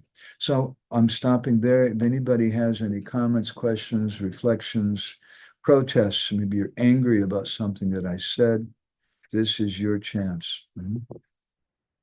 Okay. Bhakti Prabhav, is that right? Yes? Okay, please go ahead. Hare Krishna Prabhu, Dandavat Pranam. Thank you so much for this katha, and I very much loved the story with the old woman. She's my hero. Yeah, and I have some questions. I wrote down some questions. There was one quote we saw that the gopis, their desire to see Krishna increases when his beauty increases, and then everything increases. And to me, still, this desire to see Krishna when his beauty increases, like, why does it then increase and not, like, it still seems selfish to me. I'm sorry, I'm seeing See, only externally. because in this world, we don't understand love. Now, I'm telling you, you're a young lady. If I tell that to any young lady your age on the street, they may slap me in the face. I know all about love. I've read this book and that book, and I've seen so many movies, and this is our problem. We think we know love, but real love means ohaitakiya pratiyataya yatma supersedity. It has these three characteristics. It has no personal motivation. It never stops, and it fully satisfies the self. So when we hear about the gopis wanting to see Krishna, we think, oh, it's something like, like a young girl who wants to see a handsome boy, or a young boy wanting to see a beautiful girl. We think it's something like that because we're conditioned to think like that. We're conditioned to think this is what love is, but we don't know what love is. the gopis, they become so ecstatic. Just like in the same way, sometimes girls are walking by the boys and the boys are looking at them, and the girls so kind of, you've seen the girls like this, and they kind of elbow, they're watching us. They're looking, and the girls get so much pleasure from that, isn't it? Oh, they like that so much. And that's why they dress in the way they do in high school and college and things, because they want the boys to look at them. If the guys want to complain about the way women are dressed, then a humble suggestion to the guys, don't look at them. But if you look at them when they're dressed in a bikini or in this provocative kind of way, they're going to like that because that's Shakti and Shaktiman. And the male energy is Shaktiman and the female energy is Shakti. And the Shakti, Prakriti, and Purush, yin and yang, that feminine energy follows the male energy. And they'll dress in that kind of way. But my point is they get some pleasure from that. Those ladies, they like it. Oh, they're looking at us. And in the same way, Krishna gets pleasure. He gets so much pleasure from that. Because the gopis, it's a hoitakiya pratiyata. There's no motivation. It never stops. And yayatma supersediti, in one commentary, Vishwanath says that yayatma supersediti means two things. It means jivatma and paramatma. It means both the individual soul and the Supreme Lord. Both get pleasure. Yatma superseded. They're both pleased by the selfless desire of the devotees. So we can't even understand that.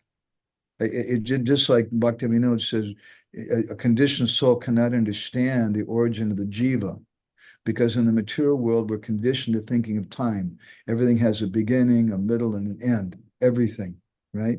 But no, when we get outside this material universe, there's a whole nother thing, which is a nadi, which doesn't have a beginning. And that blows our mind. So Bhaktivinoda says, until you become self-realized, you can't understand that very simple subject matter about the origin of the jiva and what to speak about this darshan of Krishna. Is that helpful? Yeah, I just understand now that I cannot understand it. I'm so That's the first thing you learn in school, isn't it? When you go to school, if on the first day of school you think, "Damn, I'm just so good. I know everything here." Then you probably won't go the next day. But when you go, a good teacher will humble you. When you go the first day, you start speaking, you're, oh my God, this is so far beyond me. How am I going to understand this? And it makes you realize that the first symptom of knowledge is to realize I don't know. And in this knowledge, it's not a knowledge, a theoretical knowledge of the mind, it's a knowledge of the heart. Pratyek savagamam dharmyam. It's very important to understand that, even in a theoretical way. thank I'm you. a theoretical speaker. Thank you. Hare Krishna.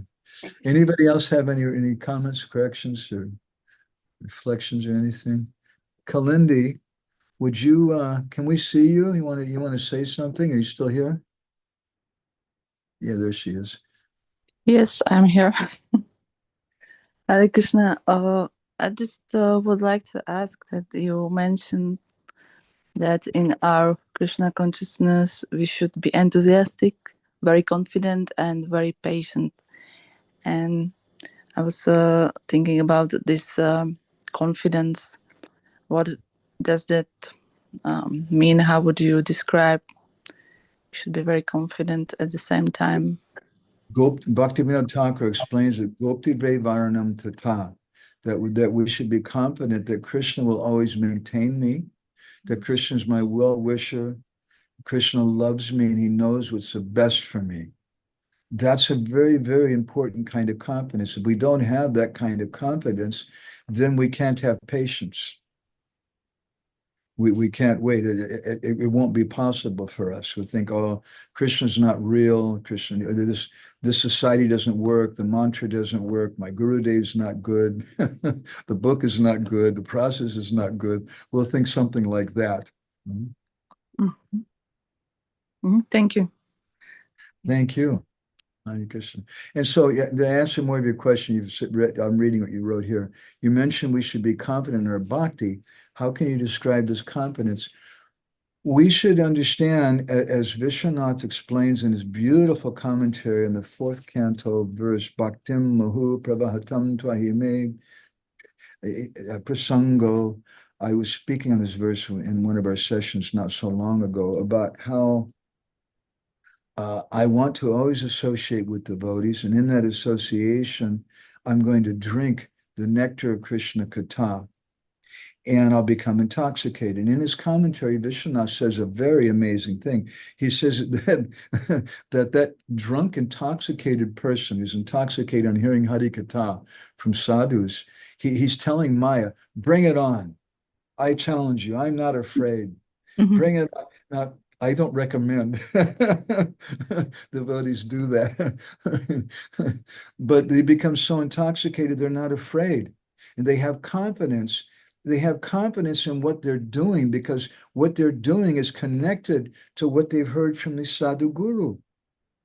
It doesn't belong to them. And it's such a powerful, such an amazing thing. They have so much confidence. So they have confidence in their bhakti because it's not their bhakti.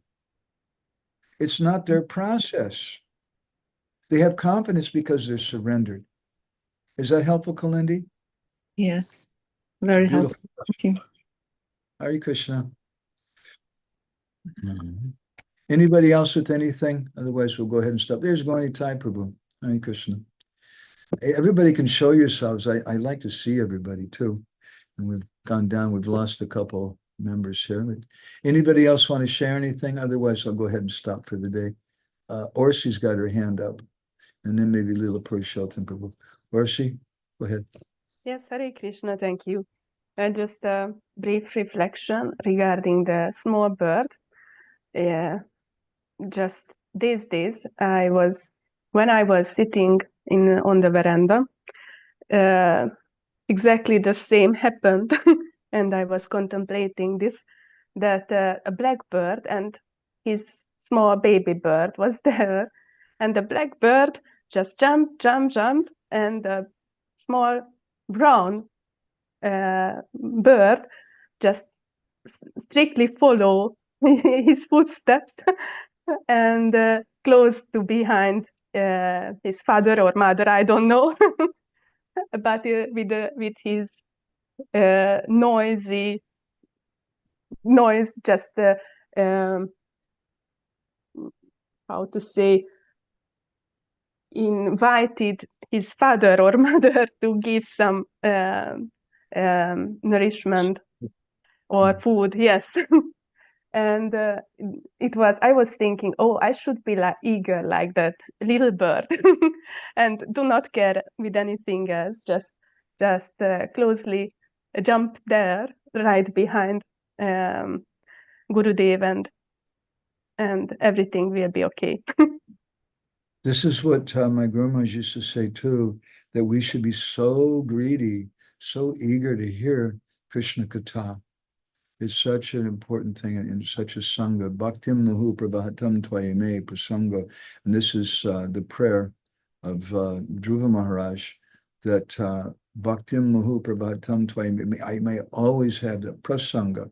We spoke about the difference between Sangha and Prasanga before. Prasanga means topics directly about Krishna. I want to sing. I must have this thing. Such an important thing. Okay. Thank you, Arsi. Hare Krishna. Lila Purushottam Prabhu, you want to share something? Hare Krishna. I pronounce. Yeah, you made me fearful with the story. Because already Jagannath went to Nilamadava. Maybe he's massaging his body and he's going to have a threefold bending form with a flute. You go and see him now. Yeah. Well, now, yeah, that's Krishna may leave you to be with some of his, I don't know if one could say so, like more dear servant. That's scary. Yes. It won't be the same when we go to your ashram and Jagannath's not there. It'd be a little sad too.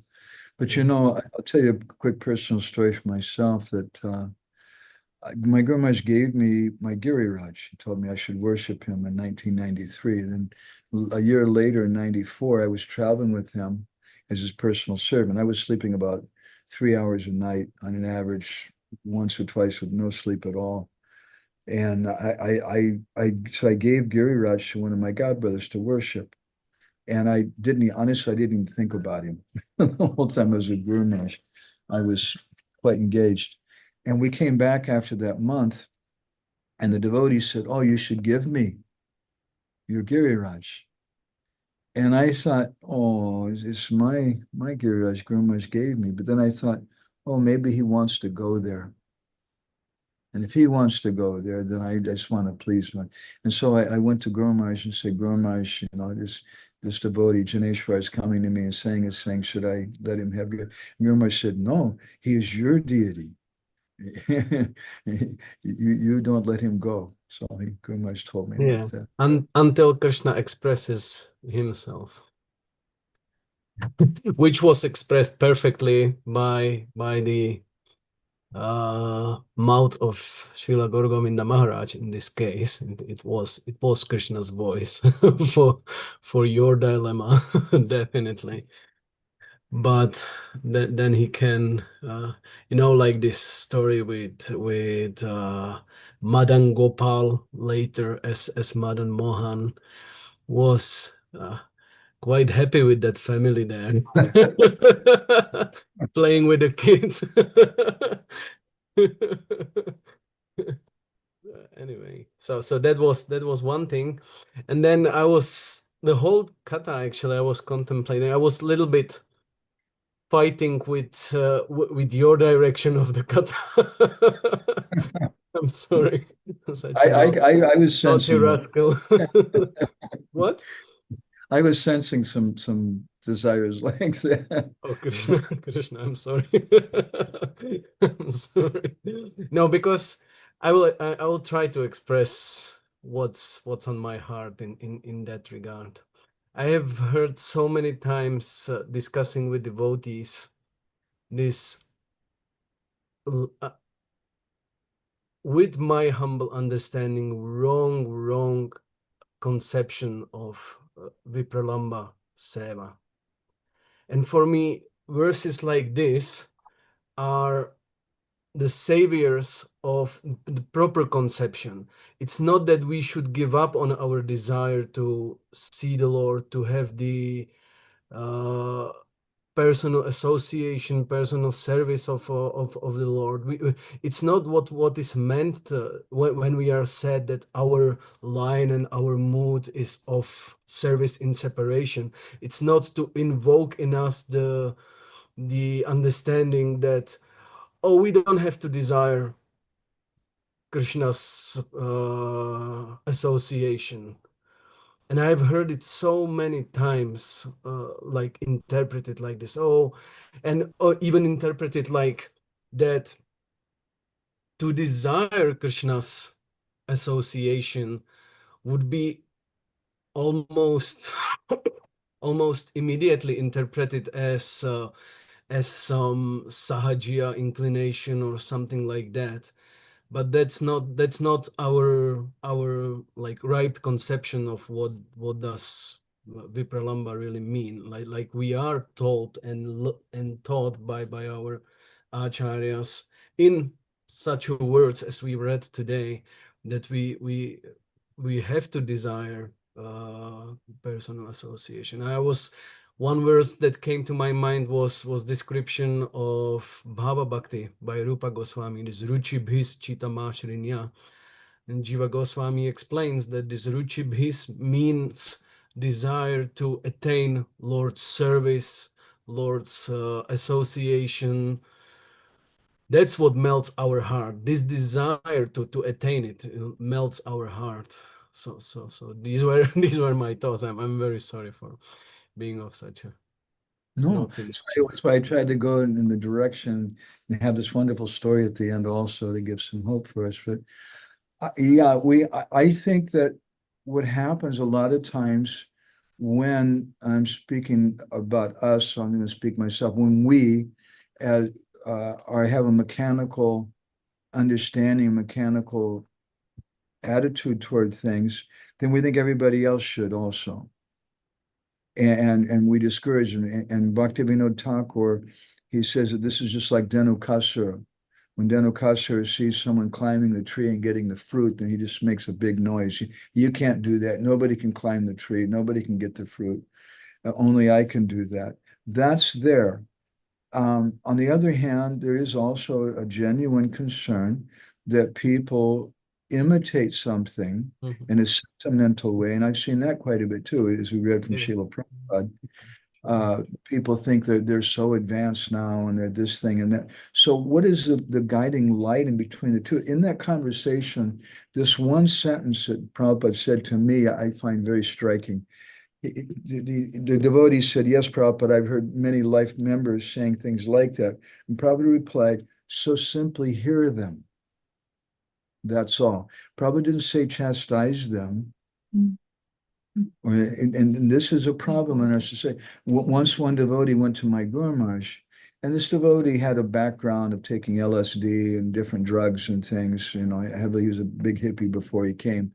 And he came to Guru Maharaj and he said, Maharaj, when I chant Hare Krishna, I was chanting and I saw Lord Nrsingadev. And Guru Maharaj kind of leaned up close to him and kind of whispered and said, don't tell anyone. And so he humored him. He didn't hammer him and tell him you're just a sahaja, nonsense, bogus person, which is what I hear from a lot of devotees, and which is what I'm hearing from you, your comment that it's very heartbreaking. It's very discouraging. A small child may have some desire to see Krishna. One of my favorite things of the Purushottam Prabhu I learned from Indradyumna Maharaj. When you get around young kids that are about 5 years old, 6 years old, 4 years old, very small. After 6, they start becoming a little different. But ask them, do you ever have dreams of Krishna? I've asked so many devotee kids that question. And Prabhuji, oh my God. I don't know what kind of dream it is, if it's real, but there's so many of these children, they have dreams. Now, I really appreciated Indradyumna Maharaj's mood. He didn't tell the kid, oh, you're just a kid. You're not even initiated, that you just had too much pizza last night, it doesn't mean anything, He didn't tell them like that. And some of those dreams are beautiful. They're running after Krishna, they're dancing with Krishna, different things. We should appreciate that. As Srila Prabhupada said in this conversation, simply hear them, that's all. We should hear them, we should respect them. And Prabhupada wanted devotees to have this, is that if we don't have a desire to see Krishna, then it's all going to be mechanical. I started to mention this, I didn't get into it. Everybody's talking about the Ridvik thing now. And I mentioned so far that what's the problem if somebody's chanting in the church or something, we're happy if they're chanting. But I wanted to take it a little further. I'm thinking to make an advertisement online, a marriage thing, marriage offers. If any girl wants to marry, is a beautiful, handsome, muscular young guy who's very gentle, very nice, very wealthy, very educated, so nice devotee. Only problem is you can never meet him. You've heard me say this many times. Yeah. So who's going to be satisfied with that? And for me, that's the ultimate problem with the Ridviks. We can talk all this philosophy and Prabhu Sampradaya and this shlok and that shlok and this and that, but Prabhu, it's a personal thing. Yeah. If somebody doesn't have faith in anyone, but they only have faith in Prabhupada, I don't think that's the highest kind of faith. I agree. But they have faith in something and they're chanting. So I'm happy to see that. And eventually they're not going to be satisfied, just like the young girl who's going to want to marry a boy she can never meet. When our heart becomes soft, we're going to want to meet someone. Yeah. That's probably the core of that concern on my side, that we in this like protecting ourselves from sahajiya, rightfully. It's I don't I don't fight for Sahaja. I don't tell anybody about the evening programs you have when you put a sari on and you dance. I'm quiet about it. Keep it secret, please.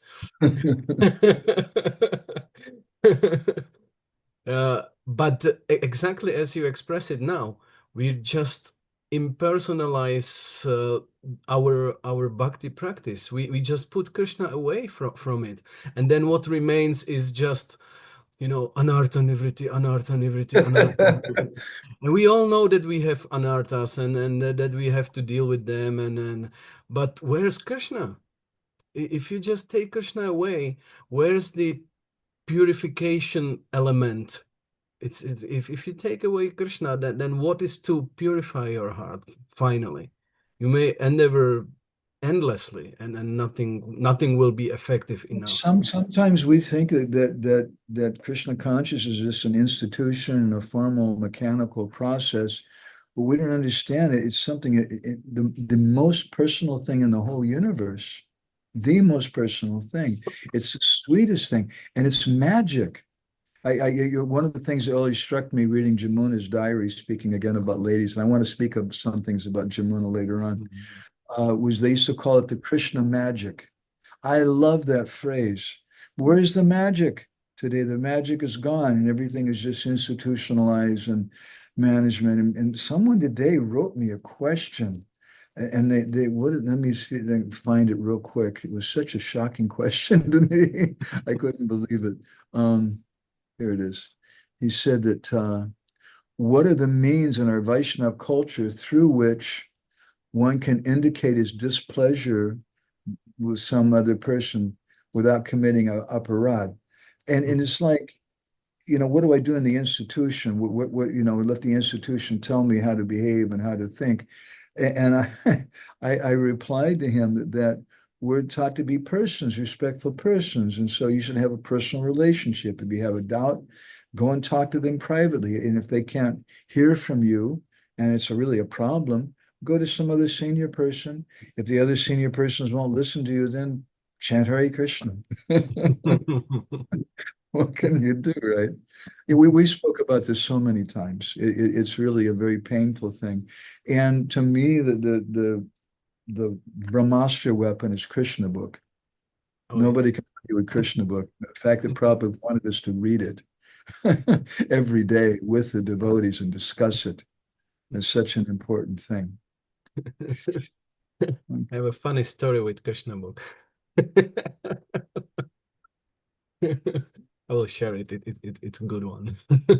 There was a little boy on a Sunday feast sitting with the brahmacharis, like little second generation boy. And they were asking him about his, like practice and then what he's doing. And he told them like, oh, when I'm going to sleep, my mom reads me Krishna book every day.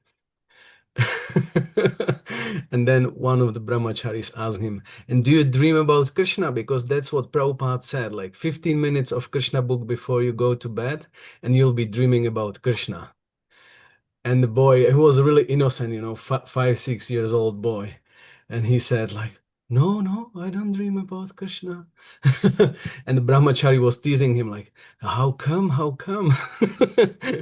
And his reply was, maybe mother speculates.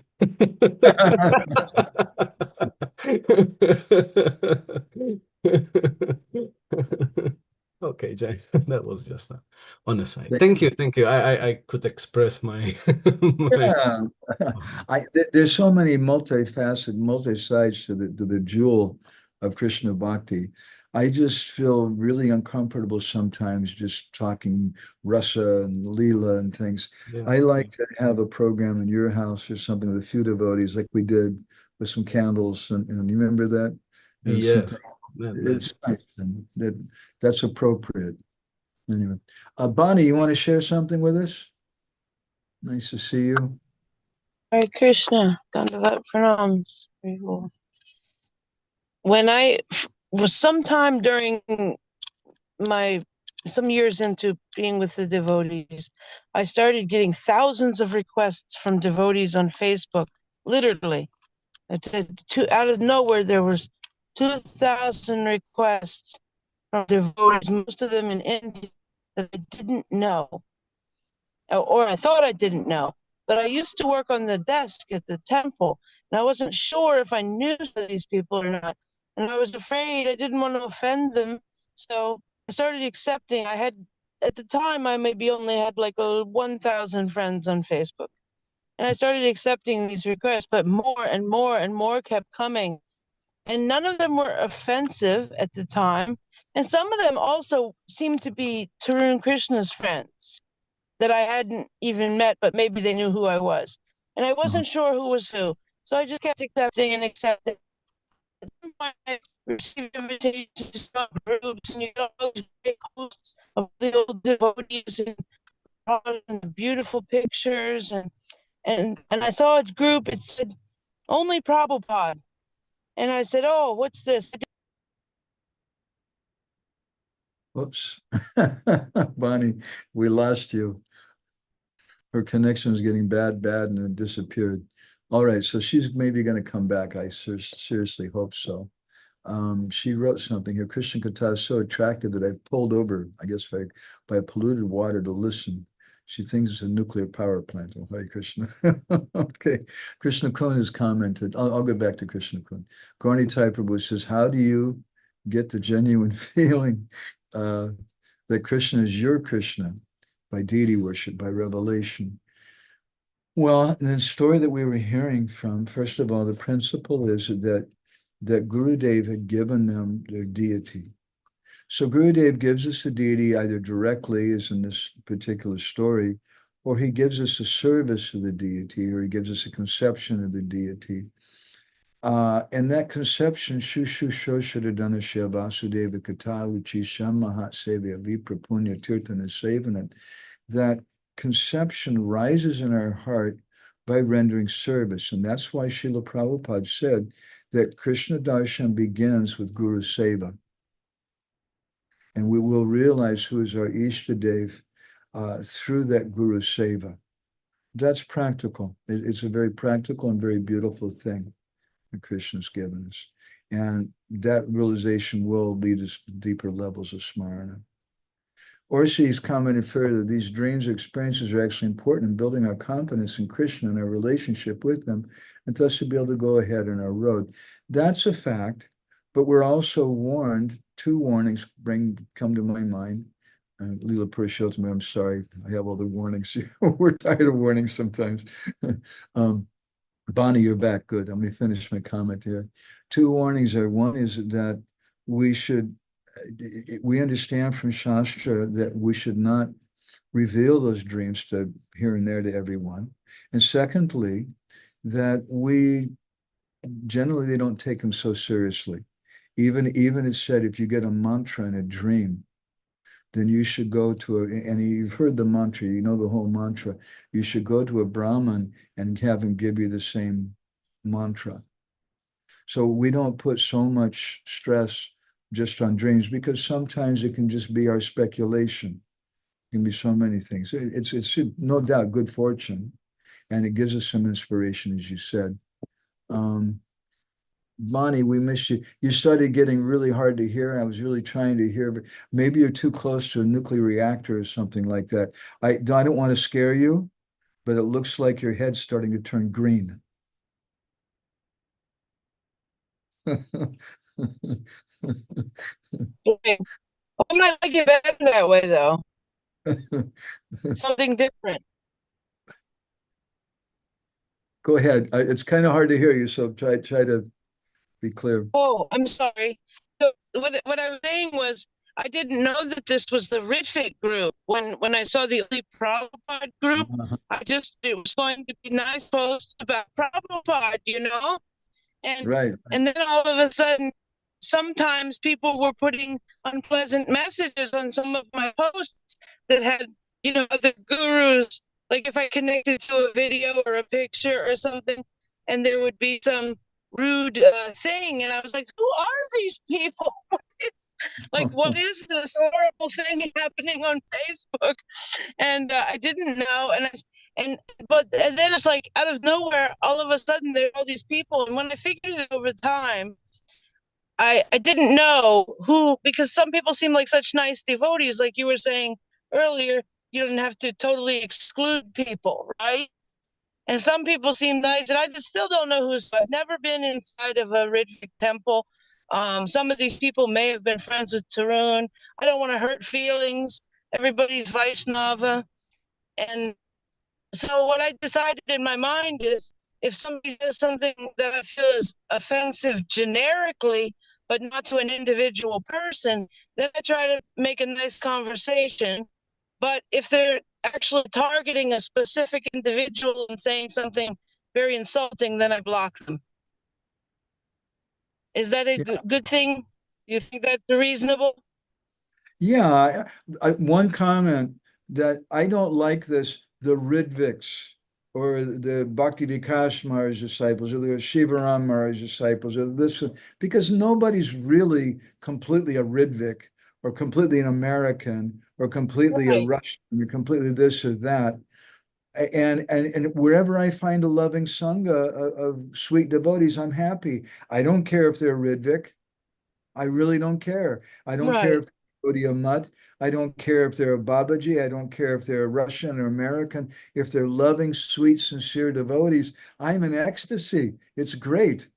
So really the fault is not just that, and in the pain you're feeling there is not just that they have this label of being Ritviks, but it's because they're being harsh. Once I told somebody, I said, well, what do I have to do to become a Ridvik? Because he was preaching and preaching to me, and he said this, and they told me something. And I said, well, I'm trying to understand, if I want to be a Ridvik, does it mean I have to criticize everybody? Because for some people, that's like part of their thing. You know, I don't mind. Okay, I like Prabhupada, you know, I'll take shelter of Prabhupada, do all this thing, but do I have to criticize people? That hurts my heart. You have to make a website where you put up pictures of people with horrible insults on them.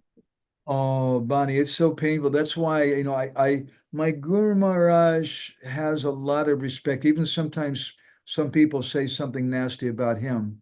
I'm a little careful with speaking about him, but I very rarely speak about Naranjan Maharaj or Sachinanda Maharaj or Indra Maharaj or Shivaram Maharaj or someone, even though I have great respect for those devotees, but because somebody's going to start saying some nasty thing, and it hurts my heart. I'd rather just keep it private. Gopayat Guru Matmanaha, better we hide our guru, hide our sadhu. But if sometimes there is a serious problem, then maybe people can have a genuine criticism, but they don't have to bring it to the petty level of insults. Yeah, but even if it's a genuine criticism also, I feel like, look, I don't even know you. Why do you have to come to me in public and say some terrible things about somebody? And they're probably things that you don't know for sure or not either. It's just a rumor that you've heard. And you're coming and telling me this thing in public. Why are you telling me? You know, I don't even know you. If we have a loving, you know, intimate relationship, that these people, I'm sorry, they just don't have very deep relationships. This is a problem with all over. It's not just the Ridviks. It's a problem a lot of times in ISKCON. We have shallow relationships. That's what I don't like. And you can call it Ridvik, or you can call it GBC, you can call it XYZ, or anything you want to call it. But there's shallow relationships. And it's not conducive for bhakti. Jai. Okay, I really hope it's not because of the nuclear plant your head's turning green. I don't know. The water's pretty brown by this body of water that I passed to pull in a driveway next to it. We'll see. Maybe my entire skin will turn green. That would be great. Hare Krishna. Thank you, Mark. Thank you. So let me see. There's a couple of things. Krishna Kund had some comment, which then Leela Purushottam comment. How do we understand Tulsidas is so austere, so full of love, that he couldn't recognize Lord Ramachandra. Well, even if someone has so much love, sometimes the Lord still hides himself from that devotee to bring out something even more, to glorify that devotee or to teach us something. There can be so many different reasons. But we should have this confidence, Goptri Varnam Tata, that Krishna is going to take care. All right, I want to stop because I'm going to take prasadam and it's 7:30 at night. It's really late for me. Thank you all so much for your wonderful sangha. Let me just look real quick at the calendar here. So next week is Snan Yatra. I'm not sure what's going to happen. I'll let everybody know. We may have to cancel. We may have to change the day next week. Actually, I was thinking recently, some people were saying that if we could do it on Saturday or Sunday, it would be so much better for them. But Krishna Kun has some classes she attends on Sunday, and Leela Purushottam shaking his head no. Usually it's the same thing for me too. That people want me to do classes on Saturday or Sunday. That's the most common day. So forget it. We'll just forget that idea. Most of us are like busy with, going somewhere to be with the devotees, and it's like it would obstruct more, I would say, than the weekdays. All right, we don't want to do that. Okay, thank you all so much. My pranams. All glories to Srila Prabhupada, all glories to Srila Narottam Das Thakur. Vancha kalpatarubhischa kripa sindhu bhyevacha patitanam pavane bhyo vaishnavebhyo namo namaha ananda koti.